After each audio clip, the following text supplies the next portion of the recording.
தெய்வமாய் கொண்ட ஜனம் பாக்கியம் உள்ளது. ஹல்லேலூயா.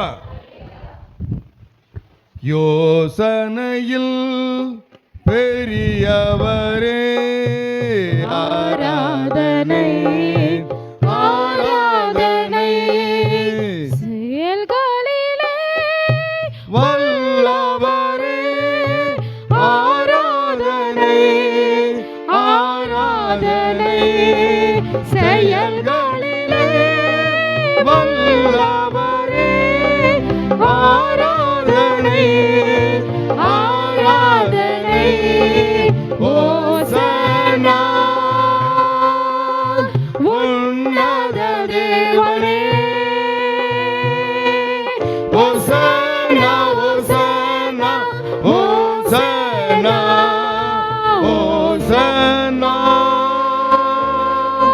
உன்னத தேவனே, ஓசன்னா ஓசன்னா ஓசன்னா. சிலுவையினால் மீட்டவரே ஆராதனை ஆராதனை, சிலுவைகளால் மூடுபவரே ஆராதனை ஆராதனை, சிறகுகளால் மூடுபவரே ஆராதனை ஆராதனை. ஓசன்னா உன்னத தேவனே, ஓசன்னா ஓசன்னா ஓசன்னா. ஹல்லேலூயா ஹல்லேலூயா ஹல்லேலூயா. அப்பா உங்களுக்கு கோடி கோடி ஸ்தோத்திரம் அப்பா, கோடி கோடி ஸ்தோத்திரம் அப்பா. எங்களுக்கு ஆலோசனை தரும்படியாக நீங்க வந்திருக்கீங்கப்பா. இதுவரை நாங்க உங்களை ஆராதித்தோம் அப்பா, இதுவரை உங்களை நாங்க தகப்பனே பாடினோம்ப்பா அப்பா. நீங்க செய்த நன்மைகளை வழி நடத்தினதை நினைத்து தியானிச்சோம்ப்பா அப்பா. இதுவரை நாங்க உங்களை நோக்கி பார்த்தோம், இப்போ எங்களுக்கு நீங்க பதில் தர போறீங்கப்பா. உங்களுக்கு கோடி கோடி ஸ்தோத்திரம் அப்பா.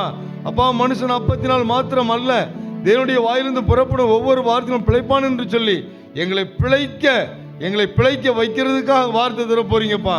உங்களுக்கு கோடி ஸ்தோத்திரம் அப்பா. நாங்கள் தகப்பனே அப்பா இந்த வார்த்தைகளை கேட்டு அதன்படி நடக்க அப்பா எங்களை ஒப்பு கொடுக்க கர்த்தர் உதவி செய்யுங்க. இயேசுவின் நாமத்தில் ஜெபிக்கிறோம் நல்ல பிதாவே, ஆமென். ஹல்லேலூயா. எத்தனை பேர் மகிழ்ச்சியா இருக்கீங்க? கரங்களை வச்சு ஹல்லேலூயா சொல்லுங்க பார்ப்போம். ஹல்லேலூயா. இந்த நாளிலும் எல்லா உலகம் முழுவதும் எல்லாருமே ஒரு முக்கியமான ஒரு காரியத்தை குறித்து தான் எல்லாரும் பேசிட்டு இருப்பாங்கன்னு நான் நினைக்கிறேன். என்னன்னா கழுதை. ஹல்லேலூயா.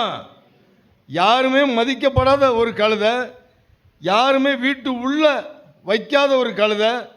இன்னைக்கு உலகத்தில் பார்த்தீங்கன்னா கழுதையெல்லாம் உலகத்தில் உள்ள எல்லா மிருகத்தையும் வீட்டுக்குள்ளே வச்சுருக்கிறான். எல்லா மிருகத்தையும் வீட்டுக்குள்ளே வச்சு நாய் பாருங்க, இன்னைக்கு வயசான ஆட்களை தூக்கி எங்கே போகிறான்னா வீட்டுக்கு வெளியே படுக்க வச்சிடறான். நாய்க்குட்டியில் பார்த்தீங்களா, அதை பெட்ரூமில் வச்சுருக்காங்க. இன்றைக்கி நிறையா பெண்கள், நிறைய ஆண்கள் வச்சுருக்காங்க. அதாவது ஒரு மனுஷன் நாயை விட கேவலமாக நடத்தப்படுறான் மனுஷன். இது உலகம். இதை விட இன்னும் சொல்ல போனீங்கன்னா யாருமே மதிக்கிறது இல்லை இந்த கழுதையை. அது என்ன, யாரையும் திட்டுனா கூட சொல்லுங்கள், கழுதைன்னு தான் சொல்லுவான். பார்த்துருக்கீங்களா? கழுதைனாலே யாருமே மதிக்கிறது இல்லை. அந்த நாய்க்கு பாருங்கள், எல்லாம் நிறைய கடைகள் இருக்குது. பெட்டு அனிமல்னு போட்டு எல்லாம் நிறைய கடையில் பிஸ்கட்டு முறுக்கு எல்லாம் வச்சு விதவிதமாக விற்கிறான் பாக்கெட்டில் போட்டு. எங்கேயாவது கழுதைக்கு உணவு வச்சுருக்கான பார்த்துருக்கீங்களா? எங்கேயுமே இருக்காது. மாட்டுக்கு பாருங்கள் வைக்கோல் வச்சுருப்பான், வைக்கோல் புண்ணாக்கு எல்லாம் இருக்கும். கழுதைக்கு உணவும் கிடையாது. மாட்டுக்கு பாருங்கள் ஒரு பொங்கல் இருக்குது. கழுதைக்கு ஏதாவது பொங்கல் இருக்கா? கேள்விப்பட்டிருக்கீங்களா? எப்போ கழுதையை பார்த்துருக்கீங்களா? எல்லாரும் பார்த்துருக்கீங்களா? அப்போ உலகத்தில் மாட்டுக்கு பல விதமான விசேஷம் இருக்குது, நாய்க்கு பலவித உணவு இருக்குது, எல்லாத்துக்கும் வச்சிருக்கிறான். ஆனால் கழுதைக்கு ஒன்றுமே கிடையாது. இதே மாதிரி கழுதையாக இருந்த உங்களையும் என்னையும் யாருமே தேடாமல் இருந்த நம்மளை கர்த்தர் விடுவிச்சார். ஹல்லேலூயா. ஒரு வசனம் ஒன்று வாசிப்போமா? இன்னைக்கு ஃபுல்லாகவே கழுதை தான். அல்லேலூயா. மத்தேயு இப்போ நம்ம வாசித்த அதே பகுதியில் தான் இருக்குது. இந்த சபையை கர்த்தர் அதிகமாக நேசிக்கிறார். அல்லேலூயா. இந்த சபைக்கு வருகிற எல்லாரும் ஆசீர்வதிக்கப்பட்டவர்கள். அல்லேலூயா. ஏன்னா எல்லாமே பார்த்தீங்கன்னா அப்படியே தொடர்ச்சி அழகாக வரும். நான் அங்கே ஒரு வசனம் தியானிச்சு வருவேன், அதான் இங்கே பிரதானமாக இருக்கும். இந்த வருஷத்தினுடைய முதல்லையே ஒரு வாக்குத்தத்தம் இருந்துச்சு. அந்த வாக்குத்தத்தம் பாருங்க, உன்னை பெருக செய்வன் கர்த்தர் சொன்னார். இங்கே வந்து பார்த்தா அதே வசனம் தான் கொடுத்துருக்காரு. இங்கே அப்படி எல்லா விதத்திலையுமே கர்த்தர் வந்து ஆசீர்வாதமாக கொண்டு போயிட்டு இருக்காரு. இதில் வந்து கலந்து கொள்கிற எல்லாரும் பாக்கியவான்கள். அல்லேலூயா. ஒரு வசனம் வாசிங்க, மத்தேயு 21:2. உங்களுக்கு எதிரே இருக்கிற கிராமத்துக்கு போங்கள். எதிரே இருக்கிற கிராமத்துக்கு போங்கள். போன உடனே அங்கே ஒரு கழுதையையும் அதனோட ஒரு குட்டியையும் கட்டியிருக்க காண்பீர்கள். அவைகளை அவிழ்த்து என்னிடத்தில் கொண்டு வாருங்கள். ஹல்லேலூயா. அங்கே என்னெல்லாம் கட்டியிருக்கும்? கழுதையும் குட்டியும் 2 இருக்குது. இது என்னன்னா, ஒரு வீடுன்னு போனீங்கன்னா அங்கே ஒரு ஆள் மட்டும் இருக்க மாட்டாங்க. ஒரு அப்பா அம்மா இருந்தால் ஒரு பிள்ளை அநேகமாக இருக்கும். அல்லேலூயா. எத்தனை வீட்டில் குடும்பமாக பிள்ளைகளோடு இருக்கீங்க? கரங்களை வச்சு அல்லேலூயா சொல்லுங்க பார்ப்போம். எத்தனை பேர் இங்கே அவிழ்க்கப்பட்ட நிலைமையில் குடும்பமாக வந்திருக்கீங்க? கரங்களை வச்சு அல்லேலூயா சொல்லுங்க பார்ப்போம். குடும்பமாக வந்தவங்க எல்லாம் ஒரு சில கை கம்மியாக இருக்குதே. எங்கே? அதாவது ஒரு குடும்பம்னா ஒரு கணவன், ஒரு மனைவி, அவங்க பிள்ளைகள் எல்லோரும் வந்திருக்கணும். ஆனால் ஒரு சில பேருக்கு என்னென்னா ஒரு சில சூழ்நிலை நிமித்தமாக இருக்கலாம். ஆனால் அப்படி வர முடியாத ஆள் யார் இருந்தாலும் சரி, அவங்க வீட்டுக்கு வர மாட்டேன், வீட்டில் இருந்துருவேன், நான் ரசிக்கப்பட மாட்டேன் அப்படி சொன்னீங்கன்னா அவங்கள கெட்ட அவிழ்க்க வேண்டியது யார் தெரியுமா? நீங்கள் தான். அல்லேலூயா.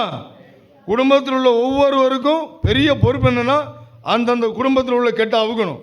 அதான் ஆண்டவர் சொன்னார். 21:2 திரும்ப வாசிங்க. மத்தேயு 21:2 திரும்ப வாசிங்க. கிராமத்துக்கு போங்கள்.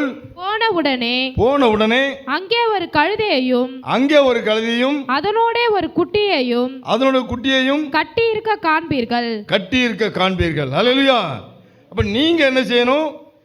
நீங்க கிராமத்துக்கு போக வேண்டாம், உங்க வீட்டுக்குள்ள நீங்க போகணும். அல்லேலூயா. அனகாபுத்தூரோட வேற என்ன பெரிய ஊர் இருக்குது சொல்லுங்க பார்ப்போம். இப்போ நம்ம இருக்கிறத கிராமத்தில் இருக்கிறோம். நம்ம போண்டியது வீட்டுக்குள்ள. அல்லேலூயா. வீட்டுக்குள்ள யாரெல்லாம் கெட்டப்பட்ட நிலைமையில் இருக்காங்களோ, வர முடியாத நிலைமையில் இருக்காங்களோ எல்லாரையும் இங்கே கொண்டு வரணும். அல்லேலூயா. சிலர் சொல்லுவாங்க, ஏங்க நீங்கள் சபைக்கு போங்க, நாங்கள் வீட்டிலே இருந்துக்கிறோம். எப்படி? கல்யாணத்துக்கு போகும்போது பாருங்கள், எல்லாம் மேக்கப் பண்ணிட்டு சீக்கிரம் ஓடி வந்துடுவான். ஏன்னா அங்கே போனால் என்ன கிடைக்கும்? பிரியாணி கிடைக்கும், சாப்பாடு கிடைக்கும். அதுக்கு இருக்கு சொல்லுங்க, நான் வருவேன் அப்படிமா. சட்டை கொஞ்சம் சுமாராக இருந்தாலும் பரவாயில்ல, நான் வந்துடுறேன்ம்மா. எப்போ? கரெக்டாக சாப்பாடு டைம் வந்துடுவான். அல்லேலூயா. அதுக்கு வந்துடுவான் சாப்பிட்றதுக்கு. ஆனால் சபைக்கு கூப்பிட்டா நீங்கள் போங்க, எங்களுக்காக நீங்கள் ஜெபிங்களேன். யாரையாவது கூப்பிட்டு பாருங்க, எங்கள் சர்ச்சுக்கு வாங்குங்க, நல்ல ஆசீர்வாதமாக இருக்கலாம் வாங்கன்னு சொன்னீங்கன்னு சொல்லுவான். எங்களுக்காக நீங்கள் ஜெபிங்களேன். ஏங்க உங்களுக்காக நாங்கள் சாப்பிட்டா பரவாயில்லையாங்க? யாரை கேளுங்க, ஒத்துவாங்களா? ஒத்துக்க மாட்டான்.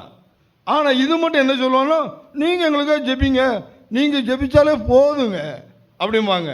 அப்படிப்பட்ட நபர்களெல்லாம் அவிழ்க்கணும். அல்லேலூயா. இயேசு சொன்னார், நம்ம தான் அவிழ்க்கணும். சபைக்கு வர்ற ஒவ்வொரு விசுவாசியும் அவுக்கக்கூடிய அளவுக்கு கர்த்தரோடு நெருங்கி இருக்கணும். அல்லேலூயா. ஒரு சில முடிச்சலாம் லேசில் அவுக்க முடியாது, பார்த்துருக்கீங்களா? ரொம்ப கஷ்டப்பட்டு தான் அவுக்கணும். ஒரு சில வீட்டில் சாபங்கள் இருக்கும், அதெல்லாம் அவுக்கக்கூடிய அளவுக்கு நீங்களாம் ரெடி ஆகணும். அல்லேலூயா. ஒரு விசுவாசி சபைக்கு வந்து அதிகபட்சம் 1 வருஷம் ஆனவுடனே அவன் ஒரு ஊழியக்காரனை மாறணும். அல்லேலூயா. இதான் என் ஆசைலாம். அல்லேலூயா. கடைசி வரைக்கும் நான் அப்படியே இருப்பேங்க. என் கெட்ட அவுக்கிறதுக்கே இந்த சபை போதகர் வந்து அப்பப்போ அவுக்கணும், அப்படி வரக்கூடாது. அல்லேலூயா. இயேசு சொன்னார், நீங்கள் போய் அவுருங்க. நீங்கள் அவுத்து பாருங்கள். முதல்ல கொஞ்சம் ஜனங்க யோசிப்பாங்க, என்னடா நம்ம இவன் யாரா வந்து இங்கே வந்து அவுக்க வந்திருக்கான். ஒரு ஏரியாவில் போனீங்கனாலே கொஞ்சம் யோசிப்பான். முதல்ல என்னடா எங்களப்பா இவன் ஒன்று அவுக்க வந்திருக்கான்னு யோசிப்பான். அப்புறம் அதை நீங்கள் கெட்ட அவுத்து அவன் ஆசீர்வதிக்கப்படும் போது அவனும் பின்னாடி வருவான். அல்லேலூயா. அப்போ இயேசு சொல்கிறாரு, போய் கெட்ட அவுக்கு போகிறாங்க. வாசிங்க திரும்ப வசனம், அதே வசனம் வாசிங்க.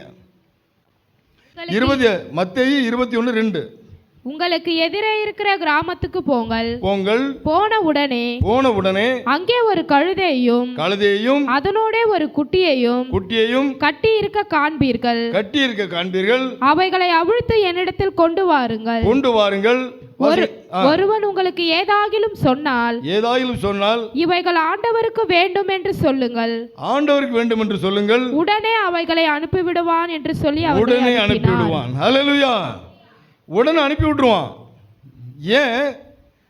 அந்த பாதிக்கப்பட்ட நபர், கெட்டப்பட்ட நபரை இவர் ரொம்ப நாளாக பார்த்துட்டே இருந்திருப்பான்.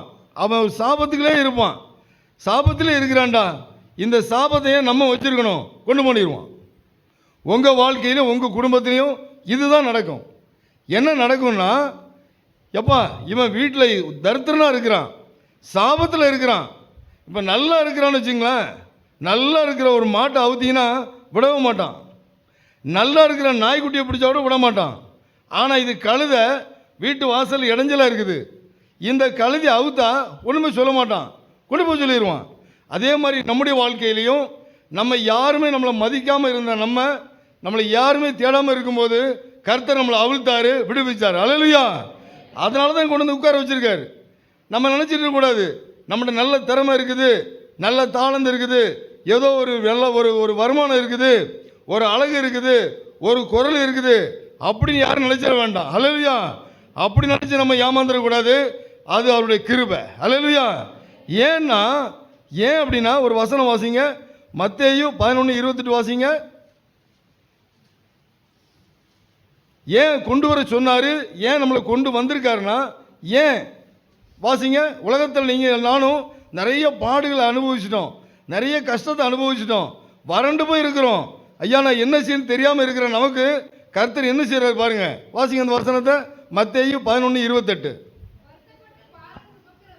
வருத்தப்பட்டு பாரம் சுமக்கிறவர்களே, நீங்கள் எல்லாரும் என்னிடத்தில் வாருங்கள், நான் உங்களுக்கு இளைப்பாறுதல் தருவேன். ஹல்லேலூயா. எதுக்கு நம்மளை அழைச்சி கொண்டு வந்திருக்காரு, ஏன் கொண்டு வந்திருக்காரு, ஏன் அவிழ்த்து கொண்டு வந்தார்னா, நீங்களும் நானும் படுற வருத்தம் உலகம் தெரியாது. ஒரு கழுதை சுமக்கிற பாரம் மனுஷனுக்கு தெரியாது. ஆனால் கழுதையை உண்டாக்குன கர்த்தருக்கு தெரியும். ஹல்லேலூயா. கழுதையை உண்டாக்குனவர் தெரியும். அவர் என்ன சொல்கிறாரு, எதுக்கு எல்லாம் வாங்கப்பா, எல்லாரும் வாங்க, வந்து என்ன செய்யுங்க, நான் சுமக்கிறவன் பாரதம் சொல்லி ஏற்றுக்கிட்டார். ஹல்லேலூயா. நான் கடந்த ஒரு 10, 12, ஒரு 15 வருஷம் முன்னாடி அதிகமான பிளட் ப்ரெஷரில் பாதிக்கப்பட்டேன்னா நிறைய குடும்ப சூழ்நிலைகள், வியாபார சூழ்நிலை, பண பிரச்சனை, இப்படி பல பிரச்சனையினால் நான் பாதிக்கப்பட்டு நிறைய பாரத்தை ஏற்றிக்கிட்டே இருந்ததுனால திடீர்னு பார்த்தா எனக்கு தலை சுற்றுற மாதிரி ஆயிடுச்சு. தலை சுற்றுது, உடம்புலாம் வலிக்குது, வாந்தி பண்ணுற மாதிரி இருக்குது. இந்த கண்டிஷனில் டாக்டரை பார்க்க போனால் அவர் எல்லாம் செக் பண்ணி பார்த்துட்டு, ஏங்க உங்களுக்கு இப்போ ரத்த அழுத்தம் ப்ரெஷர் அதிகமாக இருக்குது அப்படின்ட்டார்.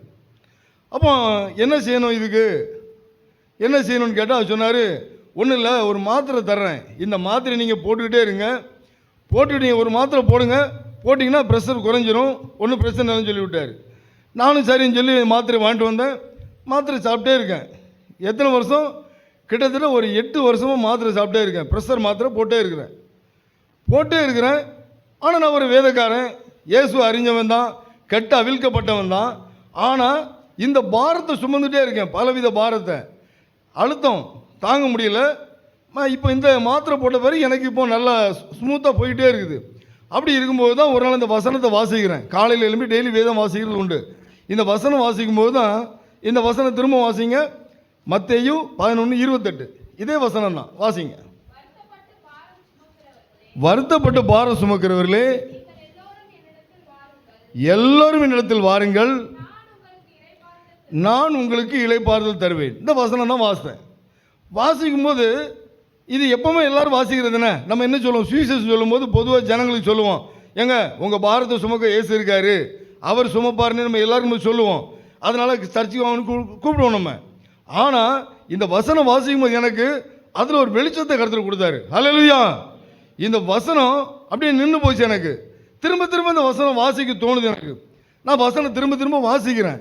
வாசிக்கும்போது அப்போ ஆண்டவர் என்னோட இடைப்படுறாரு, பேசல இடைப்படுறாரு. என்ன சொல்கிறாருன்னா, நீ நிறைய பாரத்தை சுமக்கிறிய, நீ பாரத்தை சுமக்கிறிய, இந்த பாரத்தை ஏன் மேலே வையினார். ஹல்லேலூயா, ஏன் மேலே வை அப்படின்றாரு. அப்போ எனக்கு திடீர்னு ஒரு யோசனை, என்னடா இது நம்ம நிறைய பாரத்தை சுமந்து தான் இருக்கிறோம். உண்மைதான், பாரத்தை சுமக்கிறோம், பாரத்தை குறைக்க மாத்திரை போடுறோம், சரியாக போகுது. ஆனால் இந்த வசனத்தை வாசித்த உடனே அந்த பாரத்தை எடுத்து ஏன் நம்ம ஆண்டவர் மேலே வைக்கக்கூடாது? எனக்கு ஒரு நம்பிக்கை வருது. நடந்த சம்பவம் இது. அப்போ நான் என்ன செய்கிறேன், உடனே சொன்னேன், ஆண்டவரே இந்த வசனம் உண்மையாக இருந்தால், ஹல்லேலூயா, வசனம் உண்மையாக இருந்துச்சுன்னா இன்னையிலேருந்து இந்த பாரத்தை நான் உங்கள் மேலே வச்சிடுறேன். நான் இனிமேல் பாரத்தை சுமக்க மாட்டேன். ஒரு முழு தீர்மானம் எடுத்தேன். என்ன பிரச்சனை வந்தாலும் சரி, குடும்ப பிரச்சனையா நீங்கள் தான் பார்க்கணும், பண பிரச்சனையா நீங்கள் தான் பார்க்கணும், வியாபார பிரச்சனையா நீங்கள் தான் பார்க்கணும் அப்படின்னு முழுவதும் அப்படியே தூக்கி வச்சாச்சு. இப்போ எழும்பிட்டேன், வேதம் வாசி எழும்பியாச்சு. இப்போ பாரத்தை எங்கே வச்சுட்டேன்? சத்தமாக கர்த்தர் மேலே இப்போ நான் பாரத்தை வச்சுட்டு ரெகுலராக போடுற மாதிரி அதே வேலையும் செய்கிறேன், அதே மாத்திரையும் போட்டுக்கிறேன். இப்போ மாத்திரையும் போடுறேன், ப்ரெஷர் குறைக்கிறதுக்கு வேலையும் செய்கிறேன். ஆனால் ஒன்று மட்டும் செய்யலை. என்ன செய்கிறேன்? பாரத்தை மட்டும் சுமக்கலை. பாரத்தை யார்கிட்ட தள்ளிட்டேன்? இயேசு மேலே வச்சுட்டு நானும் என்னோடய வேலையை பார்த்துட்டே இருக்கேன். சரியாக ஒரு வாரம் கழித்து திரும்ப பார்த்தேன், என் உடம்புலாம் ரொம்ப பலகீனமாகுது. இருமல் வருது, சளி பிடிக்குது, ரொம்ப பலகீனமாகுது. நிற்க உட்கார முடியல, தலை சுற்றுது, வாந்தி பண்ணுற மாதிரி. திரும்ப அதே மாதிரி ஒரு வித்தியாசம் தெரியுது.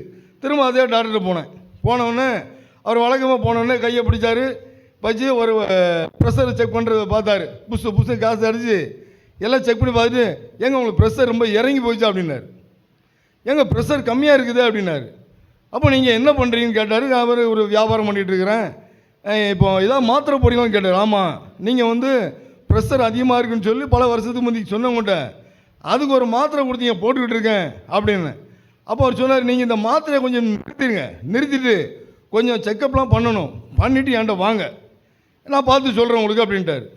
நானும் சரின்னு சொல்லி அந்த மாத்திரை போடுவோம் இல்லையா, வழக்கமாக போடுற ப்ரெஷர் மாத்திரையை போடாமல் விட்டுட்டு எல்லா செக்கப்பும் எடுத்துக்கிட்டு ஒரு வாரம் கழித்து டாக்டரை பார்க்க வர்றேன். இப்போ எனக்கு ஒரு தெம்பு வந்துருச்சு, சுகம் வந்துருச்சு, எனக்கே தெரியுது. அப்போ டாக்டர் இப்போ ப்ரெஷர் செக் பண்ணி பார்க்குறாரு, உங்களுக்கு நார்மலாக இருக்குது அப்படின்ட்டார். ஹல்லேலூயா. மாத்திரை போட்டுக்கிட்டே இருந்தேன்னா ஒரு வசனம் வாசித்தேன். இந்த வசனத்து மேலே நம்பிக்கை வச்சு என் பாரத்தை எடுத்து இயேசு மேலே வச்சதுனால நடந்த காரியம் என்னென்னா, இன்னைக்கு கிட்டத்தட்ட ஒரு 10 வருஷம் ஆச்சு, ப்ரெஷர் மாத்திரையே கிடையாது. ஹல்லேலூயா. ஒரு மாத்திரை கூட இல்லாமல் கர்த்தரை வச்சிருக்காரு. அவருக்கு மகிமை செலுத்துமா? கரங்களை தட்டி ஹல்லேலூயா. இதே மாதிரி உங்கள் வாழ்க்கையில் நீங்கள் எல்லா காரியத்துக்கும் கர்த்தர் மேலே முழு நம்பிக்கை வச்சு கழுதியாக இருக்கிற நீங்களே பொதி சுமக்காமல் கர்த்தர்கிட்ட விட்டுருங்க. ஹல்லேலூயா. அவர்கிட்ட விட்டுருங்க. அவர் சுமக்க ஆயத்தமாக இருக்கார், உங்களுக்கு சுகந்தர ஆயத்தமாக இருக்கார். ஹல்லேலூயா. யாராவது நெடுநாள் வியாதியில், நெடுநாள் பலகீனத்தில் இருக்கீங்களா? உங்கள் பாரத்தை அவர் மேலே வாங்கிங்க. ஹல்லேலூயா. வச்சு முழு நம்பிக்கையாக இருங்க. ஏங்க ஏதோ போனோங்க, ஆலயத்துக்கு போனோம், ஏதோ வச்சோம், அப்படி இல்லை, முழு நம்பிக்கை. ஹல்லேலூயா. வாங்கி. அப்படி வைக்கும்போது நடக்கிற காரியம் என்னென்னா அற்புதம் நடக்கும். ஹல்லேலூயா. இப்போ திரும்ப வசனம் வாசிங்க, யோவான் 12:15 வாசிங்க.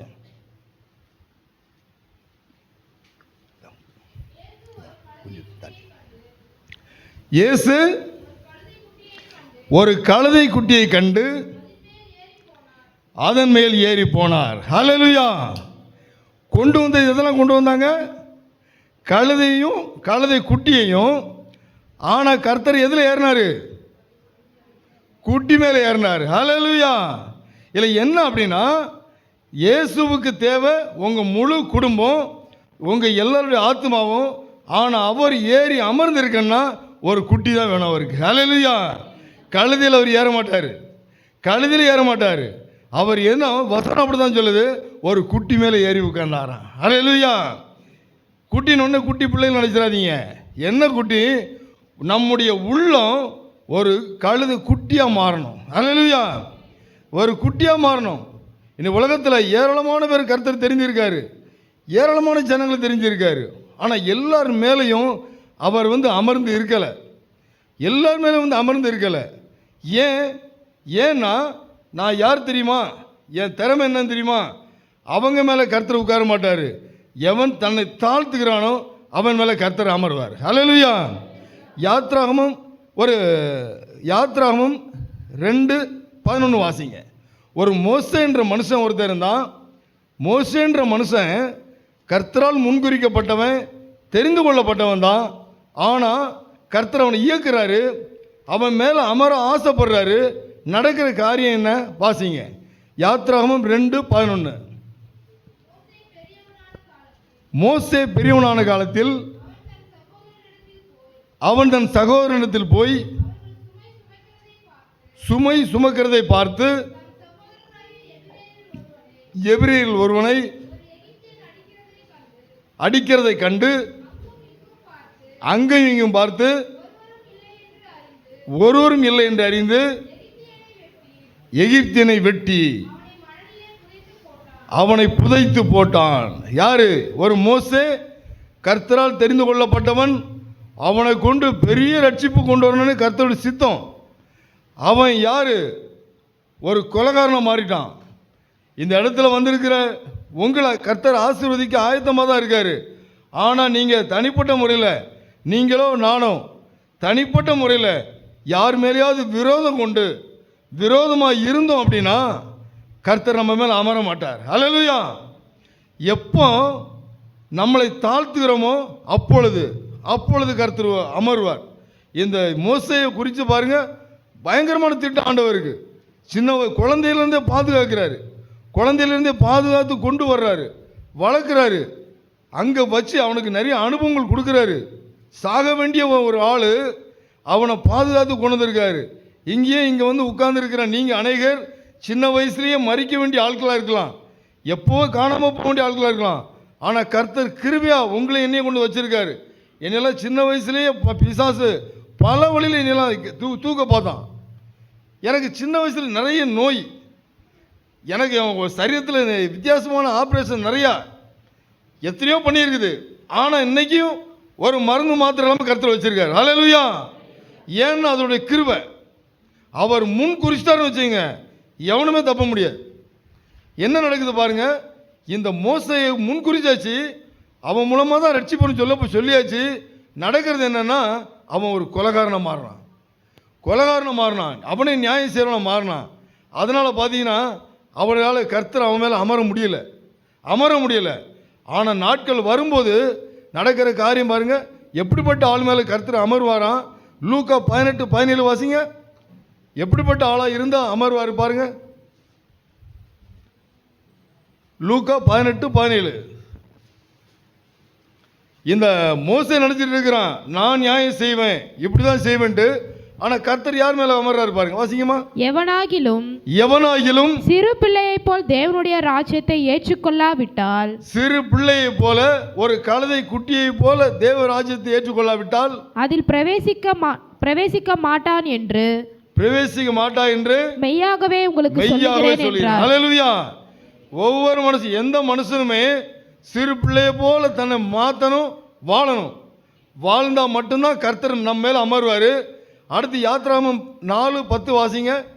எப்போ மாறுறான் பாருங்க இந்த மோசே எப்படி மாறுறாரு பாருங்க. 4:10 யாத்ராகமம். அப்பொழுது மோசே கர்த்தரை நோக்கி ஆண்டவரே இதற்கு முன்னாவது தேவரீர் உமது அடியேனோடு பேசினதற்கு பின்னாவது நான் வாக்கு வல்லவன் அல்ல, நான் திக்குவாயும் மந்தநாவும் உள்ளவன் என்றான். அல்லேலூயா. இந்த மோசே கொலை செய்துட்டான், ஓடிட்டான், அநேக விதவிதமான அனுபவத்தில் கடந்து வந்துட்டான். கடைசியில் கர்த்தர் அவனை சந்திக்கிறாரு. சந்திக்கும் போது என்ன சொல்கிறான் பாருங்க, நான் திக்குவாயினும் மந்த நாவு. சின்ன குழந்தை எப்படிமா பேசும்? அம்மானு எப்படி சொல்லும்? அப்பானு எப்படி சொல்லும்? அப்பான்றதுக்கு அப்பாங்கும், அம்மாவுக்கு ஆமாங்க, ஏதோ ஒன்று சொல்லும். ஆனால் நம்ம என்ன செய்வோம்? ஐயோ பிள்ளை பேசிடுச்சு. முத பிள்ளை பேசும்போது எங்கள் பிள்ளைகள்லாம் அப்படி தான், அது என்ன சொல்லி எனக்கே தெரியாது. என் ஒய்ஃபை கேப்ப என்ன சொல்லுமான்ட்டு. அல்லேலூயா. என் பிள்ளைகள்லாம் பேச ஆரம்பிக்கும் போது எனக்கு ஒன்றுமே புரியாது. ஆனால் என் ஒய்ஃபுக்கு எல்லாம் புரியும். நம்மளை உண்டாக்குன கர்த்தருக்கு நம்ம என்ன பேசுகிறோமோ புரிஞ்சிடும். ஹல்லேலூயா. நான் எல்லாம் சூப்பராக பேசுவேன், சூப்பராக பாடுவேன், அப்போ அது வேண்டாம் ஆண்டவருக்கு. ஹல்லேலூயா. எப்படி வேணும்? ஐயா மந்தனாவு, என் குரல் நல்லாவே இருக்காது. நான் வந்து பேசுகிறேன்ல, நான் சொல்லிட்டு வந்தேன் ஆண்டவர்கிட்ட, என் குரல் எனக்கே பிடிக்காது ஆண்டவர், எனக்கு பேசவே தெரியாது. எங்கள் வீட்டில் நான் ஏதாவது ஒரு விஷயம் பேசினா போதும், என் பிள்ளைலாம் காதை மூடிப்பாங்க. அப்பா எப்பவுமே இதே தான் பேசிட்டு இருப்பான்ட்டு. ஹல்லேலூயா. எனக்கு டென்ஷனாக இருக்கும், என்னடா இது நம்ம ஒன்று சொல்ல போனால் எல்லாம் காதை பொத்துதுன்ட்டு. அப்படிப்பட்டவன் தான் நான். ஆனால் நான் பேசுகிறது நீங்கள் கேட்டுக்கிட்டு இருக்கீங்க. ஹல்லேலூயா. எத்தனை பேர் சந்தோஷமாக இருக்குது பேச கேட்குறதுக்கு? காரணம் வைத்துங்க பார்ப்போம். ஹல்லேலூயா. இப்படிப்பட்ட இந்த கழுதையை கூட வச்சு பேச வச்சிருக்காரு. ஹல்லேலூயா. அப்போ இவன் பாருங்க, மோசே திக்குவாய் மந்தனாவு, இவன் குழந்தைய மாறிட்டான்டா, இவன் நல்லா மாறிட்டான், ஏறி உட்காண்டார் ஆண்டவர். ஹல்லேலூயா. இப்படி மாறின உடனே கர்த்தர் மேலே உட்கார்ந்தாரு பாருங்க. உட்கார்ந்தாரு பார்த்தீங்களா? உட்கார்ந்த உடனே அவன் வாழ்க்கையில் அற்புதம். ஹல்லேலூயா. அவனை கொண்டு என்னென்ன செய்யணுமோ டக்குன்னு செய்ய ஆரம்பிச்சிட்டாரு. உங்கள் வாழ்க்கையில் என்னென்ன காரியம்லாம் தடையாக இருக்குதோ, உங்கள் குடும்பத்தில் நீங்கள் தடையாக இருக்கீங்களோ, அந்த காரியம் எல்லாமே நீங்கணும்னா, தடைகள் நீங்கணும்னா, நீங்கள் பெரிய காரியம் ஒன்றும் செய்ய வேண்டாம், மொட்டை போட வேண்டாம், செருப்பு இல்லாமல் நடக்க வேண்டாம், வேல் குத்திக்க வேண்டாம். என்ன தெரியுமா செய்யணும்? குழந்தைய மாதிரி மாறுங்க. ஹல்லேலூயா. குழந்தைய போல மாறிடுங்க. உடனே கர்த்தர் பார்த்தாரு, செங்கடல் பிளந்துடுறா. எப்படி செங்கடல் பிளக்குறான், இங்கே பார்வோண்ட போகிறான், இந்த தண்ணியை ரத்தமாக மாற்று. என்ன பாருங்க அற்புதம், டக்கு நடந்துகிட்டே வர்றான். அப்புறம் பார்க்குற ஆண்டவர், இவனை கொண்டு தானே நியாயப்பிரமாணத்தை செய்யணும். ஏன்னா திக்குவாயன் ஆகிட்டான், மந்திரம் ஆகிட்டான், குழந்தை ஆகிட்டான், தூக்குடா அவனை. ஹல்லேலூயா. ஒரு சின்ன பிள்ளை உங்ககிட்ட வருது, வந்து அக்கா ஆண்டி அம்மானா சின்ன பிள்ளை வந்து கையை தூக்குனா என்ன பண்ணுவீங்க? நீங்கள் தூக்குவீங்களா தூக்க மாட்டீங்களா? இல்லை தூக்கி போட்டு மிதிப்பீங்களா? தூக்குவீங்களா மிதிப்பீங்களா? தூக்குவீங்கள. கர்த்தர் அதே தான். ஹல்லேலூயா. அவர் நல்ல தகப்பன், நல்ல தாய், நல்ல தேற்றவாளன், நமக்காக யாவும் செய்து முடிக்கிறவர். அவர் என்ன எதிர்பார்க்காரு? நீ குழந்தைய மாறிட்டியா, உன் வாழ்க்கையில் நான் உன்னை வச்சு அற்புதம் செய்யணும், எனக்கு நீ தேவை, இந்த கழுதை கட்டப்பட்ட கழுதை தேவை, உன்னை வச்சு நான் அற்புதம் செய்யணும். எத்தனை பேர் இந்த நாளில் நான் குழந்தைய மாற ஆசைப்படுறேன்? கரல் ஒரு எழுதிங்க பார்ப்போம். ஹல்லேலூயா. ஹல்லேலூயா. அப்போ இந்த கழுதையா இருந்த ஒரு மோசே, அவன் குழந்தைய மாறினான், குட்டி குழந்தைய மாறினான், கழுதைய மாறினான் பாருங்க. உட்கார்ந்து அற்புதம் செய்ய ஆரம்பிச்சாரு. அதே மாதிரி நம்முடைய வாழ்க்கையிலையும், உங்கள் வாழ்க்கையில், என்னுடைய வாழ்க்கையிலும் கர்த்தர் இந்த நாளில் இருந்து ஹல்லேலூயா ஒரு பெரிய அற்புதத்தை செய்ய ஆர்வமாக இருக்காரு. எல்லாரும் கரங்களை தட்டி கர்த்தரை மகிமைப்படுத்துவோமா? ஹல்லேலூயா. ஹல்லேலூயா. அடுத்த ஒரு கழுதை பாருங்க, ஆபிரகாம் ஒரு கழுதை. இந்த ஆபிரகாம் நல்லா கர்த்தர் சொன்னார், உன்னை எல்லாத்தையும் ஆசீர்வதிப்பா அப்படின்ட்டார்.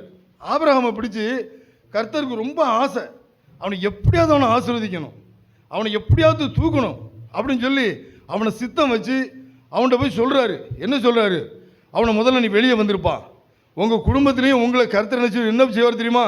நீங்கள் நிறைய பேர் நினச்சிட்டு இருப்பீங்க, ஐயோ என் குடும்பத்தில் நான் மட்டும்தானே ஆண்டவர் இயேசு ஏற்றிருக்கிறேன், நான் மட்டும்தானே இருக்கிறேன், எனக்கு என்ன நடக்கும், ஏது நடக்கும், என் வருங்காலம் என்ன ஆகும்? கவலைப்படாதீங்க. ஹல்லேலூயா. கர்த்தர் உங்களை வேறு பிரிச்சுதாருனாலே உங்களுக்கு ஒரு ஆசீர்வாதம் தான். ஹல்லேலூயா. என் குடும்பம் ஃபுல்லாக விக்கிர ஆராதனையாக இருக்குது, என் குடும்பம் ஆண்டவரை பற்றி சொன்னாலே ஏற்றுக்க மாட்டேங்குது, யாரும் புரிஞ்சிக்க மாட்டேன்றாங்க அப்படின்னு யாராவது கலகத்தில் இருக்கீங்களா? கர்த்தர் உங்களை வேறு பிரிச்சிருக்காருன்னா உங்களை ஆசீர்வதிக்க போகிறார். ஹல்லேலூயா. ஒரு ஆபிரகாம் கர்த்தர் அப்படி வேறு பிரித்தார். அவங்க அப்பா எல்லாம் யாருன்னா விக்கிர ஆராதனைக்காரங்க. அந்த குடும்பத்திலேருந்து கர்த்தர் வேறு பிரித்து கொண்டு வராரு. எதுக்கு? அவனை ஆசீர்வதிக்க. ஹல்லேலூயா. அவர் சொல்கிறாரு, நான் காட்டுற தேசத்துக்கு போப்பா. முதல்ல கர்த்தர் உங்களை என்ன செய்வார்னா வேறு பிரித்தாருன்னா நீங்கள் பயந்துடக்கூடாது. ஐயோ நம்ம அனாதையாக இருக்கோமோ, தனியாக இருக்கோமோ, நமக்கு யாரும் சப்போர்ட் இல்லையோ, பயப்படாதீங்க, எல்லாரோட பெரிய சப்போர்ட் ஒருத்தர் இருக்கார், அவர் சர்வ வல்லவர். ஹல்லேலூயா. அவர் சொல்கிறாரு, பயப்படாத சிறு மந்தையே மகிழ்ந்து கழிவுறு. சிறு மந்தையாக இருக்கீங்களா, சிறு குடும்பமாக இருக்கீங்களா, பயப்படாதீங்க. ஐயோ எங்கள் ஊருக்குள்ளே போனால் எங்களை 4 பேர் மதிக்க மாட்டாங்க, உன்னை யாருமே மதிக்க வேண்டாம், உன்னை மதிக்கிற கர்த்தர் ஒருத்தர் இருக்கார். ஹல்லேலூயா. உனக்காக யாவும் செய்து முடிக்கிற கர்த்தர் இருக்கார், அவர் எல்லாவற்றையும் உனக்கு தருவார், பயப்படாத. இந்த ஆபிரகாம் பாருங்க தனியாக கொண்டு வர்றாரு, கொண்டு வந்து அவனை ஸ்டெப் ஸ்டெப்பாக சொல்கிறாரு, ஆசீர்வதிக்கிறாரு. எப்படி ஆசீர்வதிக்கிறாரு? முதல்ல பெரிய செல்வ சீமானா மாற்றிட்டார், பெரிய பணக்காரன் ஆகிட்டார். அவனுக்கு ஒரு திருமணத்தை செய்து வைக்காரு. திருமணம் செய்து வச்சுட்டாரு. எல்லாம் எல்லாம் நல்லா போயிட்டு இருக்குது, அழகாக எல்லாம். அடுத்து பாருங்க, வெளியே ஒரு அவனுக்கு பிள்ளை இல்லை. அவருக்கு தெரியுமா தெரியாதா?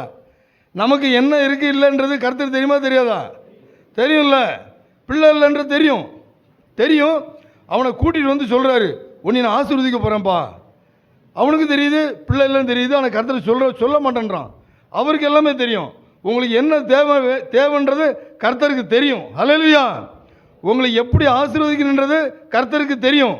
இங்கே ஆலயத்துக்கு வர்றீங்க இல்லையா, வரும்போது சொல்லார் கர்த்தர், இங்கேருந்து ஒரு சில ஆசீர்வாதமான வார்த்தைகள்லாம் வரும். அந்த ஆசீர்வாதமான வார்த்தைகள் எல்லாமே நிச்சயமாக உங்கள் வாழ்க்கையில் என் வாழ்க்கையில் பழிக்கும். ஹல்லேலூயா. அது பழிக்கும்னு சொல்கிறவங்க மாத்திரம் கரங்களை தட்டி கர்த்தரை மயப்படுத்த பார்ப்போம். இங்கே இருந்து எனக்கு வர்ற ஆசீர்வாதம் எல்லாமே எனக்கு பழிக்கும் அப்படின்றவங்க மாத்திரம் கரங்களை தட்டுங்க. ஹல்லேலூயா, ஹல்லேலூயா. எல்லா ஆசீர்வாதம் பழிக்கும். எப்போ தெரியுமா? நீங்களும் நானும் ஒரு கழுதை குட்டியாக மாறணும். ஹல்லேலூயா. ஒரு கழுதை குட்டியாக மாறணும். நான் கழுதியாகவே இருப்பேன். இயேசு கிறிஸ்து நேற்றும் இன்றும் மாறாதவர், நானும் மாற மாட்டேன் அப்படி நீ சொல்லக்கூடாது. ஹல்லேலூயா. அவர் மாற மாட்டார், ஏன்னா கர்த்தர். நீ நானும் மாறணும். ஹல்லேலூயா. அவர் மாற மாட்டார், அவர் மாற மாட்டார். ஆனால் நீங்களும் நானும் மாறும்போது மட்டும்தான் வாழ்க்கையில் அற்புதம் நடக்கும். ஹல்லேலூயா. இந்த ஆபிரகாமை பாருங்க, கர்த்தர் அழகாக கொண்டு வர்றாரு. எல்லா வார்த்தையும் கொடுத்துட்டாரு. உன் சந்ததியை நான் பெருக செய்வேன், உன்னை ஆசீர்வதிப்பேன் அப்படின்னு கர்த்தர் எல்லாம் சொல்லிட்டாரு. சொன்ன பிறகு இவன் என்ன செய்திருக்கணும்? இவன் தன்னை தாழ்த்திட்டு ஆண்டவர் பின்னாடி ஓடிட்டு வந்துட்டே இருக்கல. நடந்தது என்ன தெரியுமா? நடந்தது என்ன? கர்த்தரை விட்டுட்டான், கர்த்தரை விட்டுட்டான். ஒரு வசனம் ஒன்று வாசிங்க, ஆதியாகமம் 17:1 வாசிங்க. இந்த ஆபிரகாம் கர்த்தர் வந்து எல்லா ஆசீர்வாதமும் சொல்லிட்டாரு செய்ய போறேன்ட்டு. ஆனால் இவன் என்ன பண்ணுறான்? கர்த்தரை விட்டுட்டான். காரணம் என்ன? வாசிங்க. இப்போ ஆபிரகாம் 99 வயதான போது ஆபிரகாமுக்கு தரிசனமாகி, நான் சர்வ வல்லமை உள்ள தேவன், நடந்து கொண்டு உத்தமனாயிரு. ஹல்லேலூயா. அந்த அதுக்கு மேல உள்ள வசனத்தை வாசிங்க. 17க்கு மேல 16.